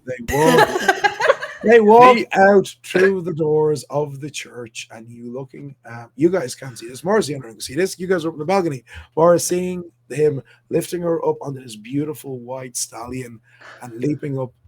There's hundreds of horses with all manner of elves and antlered figures, as well as other fairies and great big dogs the size of small bears. Oh, I love dogs. As pulling her towards him, and snapping with his heels, the horses gallop off, riding up through the air into the night sky. Gibbs comes running out the door and he's Looking for my chasing horse. after him. I'm looking for my horse. I blew the horn. Where's our horses? Can Maurice even ride a horse? He's like the size of one. He can have a horse under each buttock. That should be enough. 3 horses strapped together. Yeah. Oh. Oh. Standing around, I'll blink. right? So yeah, you blink down, and Weisthorn is just like, well, that was delightful. How about we go back to my house? I have some fine mead. Any more biscuits? Wonderful. We'll leave him there, he says, pointing at the priest, still pinned to the ground, both by webbing around his torso and rock that is wrapped up around his jaw and his mouth. Wait, how long's that going to hold him there? Until somebody breaks it out. All right. I don't know about the webbing. That's elven magic. The stone's probably fine. Yes. The mead is grand. far more important. So, walking out of the church, feeling quite happy that you have reunited these lovers, knowing you're about to enjoy some fine mead with an ancient dwarf and that you have another wonderful story to add to the long list of stories of your party, this is, I think, a perfect place to pause in this story. Yay. Do you have any bacon? Yes, I do. Gibbs just quietly fuming that he didn't get to ride with the hunt. I know. Next time. Yeah. Yay! Thanks, Neil. That was amazing. That was sick. Thank you, everybody, for joining us for this fun bit of chaos. This part of our new series of lots of mini adventures that we're doing with a host of delightful players. So before we go, I'm just going to ask everybody, tell us where people can find you and your stuff. Ben, starting with you. Hi, I'm Ben. You can find me on Blue Sky at Ben Newbon. I am the host and runner of the Cybertopia AP podcast. You can find us on any podcast platforms. And I'm also a game designer, bennewbon.itch.io. All my games and stuff are on that. Super. Molly? Howdy. You can find me over on Blue Sky at Antique Horror. I will hopefully be on something coming up soon on House of Dreams. I'm a comic writer outside of this. I've got some things coming out a little later this year, which I'm kind of excited for. And I've written on Bria's Magnificent Menagerie, which is over on Quasi Real, which is pretty cool, I think. Awesome. I hope. Awesome. Amazing. Milo? Hello, I'm Milo. You can find me at Mindelicious, 2 S's, on pretty much most social media platforms, Twitter, Blue Sky, Tumblr. I'm primarily an actor / voice actor outside of this, but I also wear a lot of hats. You can see me writing for things, doing art for things, and in other TTRPG podcasts and streams. Ava? I'm a TTRPG AP performer, so you'll probably see me around. This is asynchronous, so I'm not really sure where I'm going to be showing up when you see this. But I do show up, and I do play absolutely ridiculous people, so keep an eye out for me. where can people find you? I am Afa, just on my socials. Mostly Blue Sky, so it's just my first name. Yes. And Evan? Hi, I'm Evan. I'm Multi Nerd on all the socials. I'm a AP performer and producer, and I do a bit of streaming and bookbinding as well. And I'm also on a podcast called Double Through. Double Through. But yeah, thank you, Neil, for running this. It was so much fun. Okay, and finally, I guess I'm Neil. You can find me everywhere at Fey Earth. I'm also an itch there at Fey Earth as well. And if I'm not there, I'm on YouTube, occasionally Twitch, and occasionally confused looking on TikTok. But thank you all for joining us tonight for this story, and we look forward to seeing you again soon. So good night, everybody. Bye.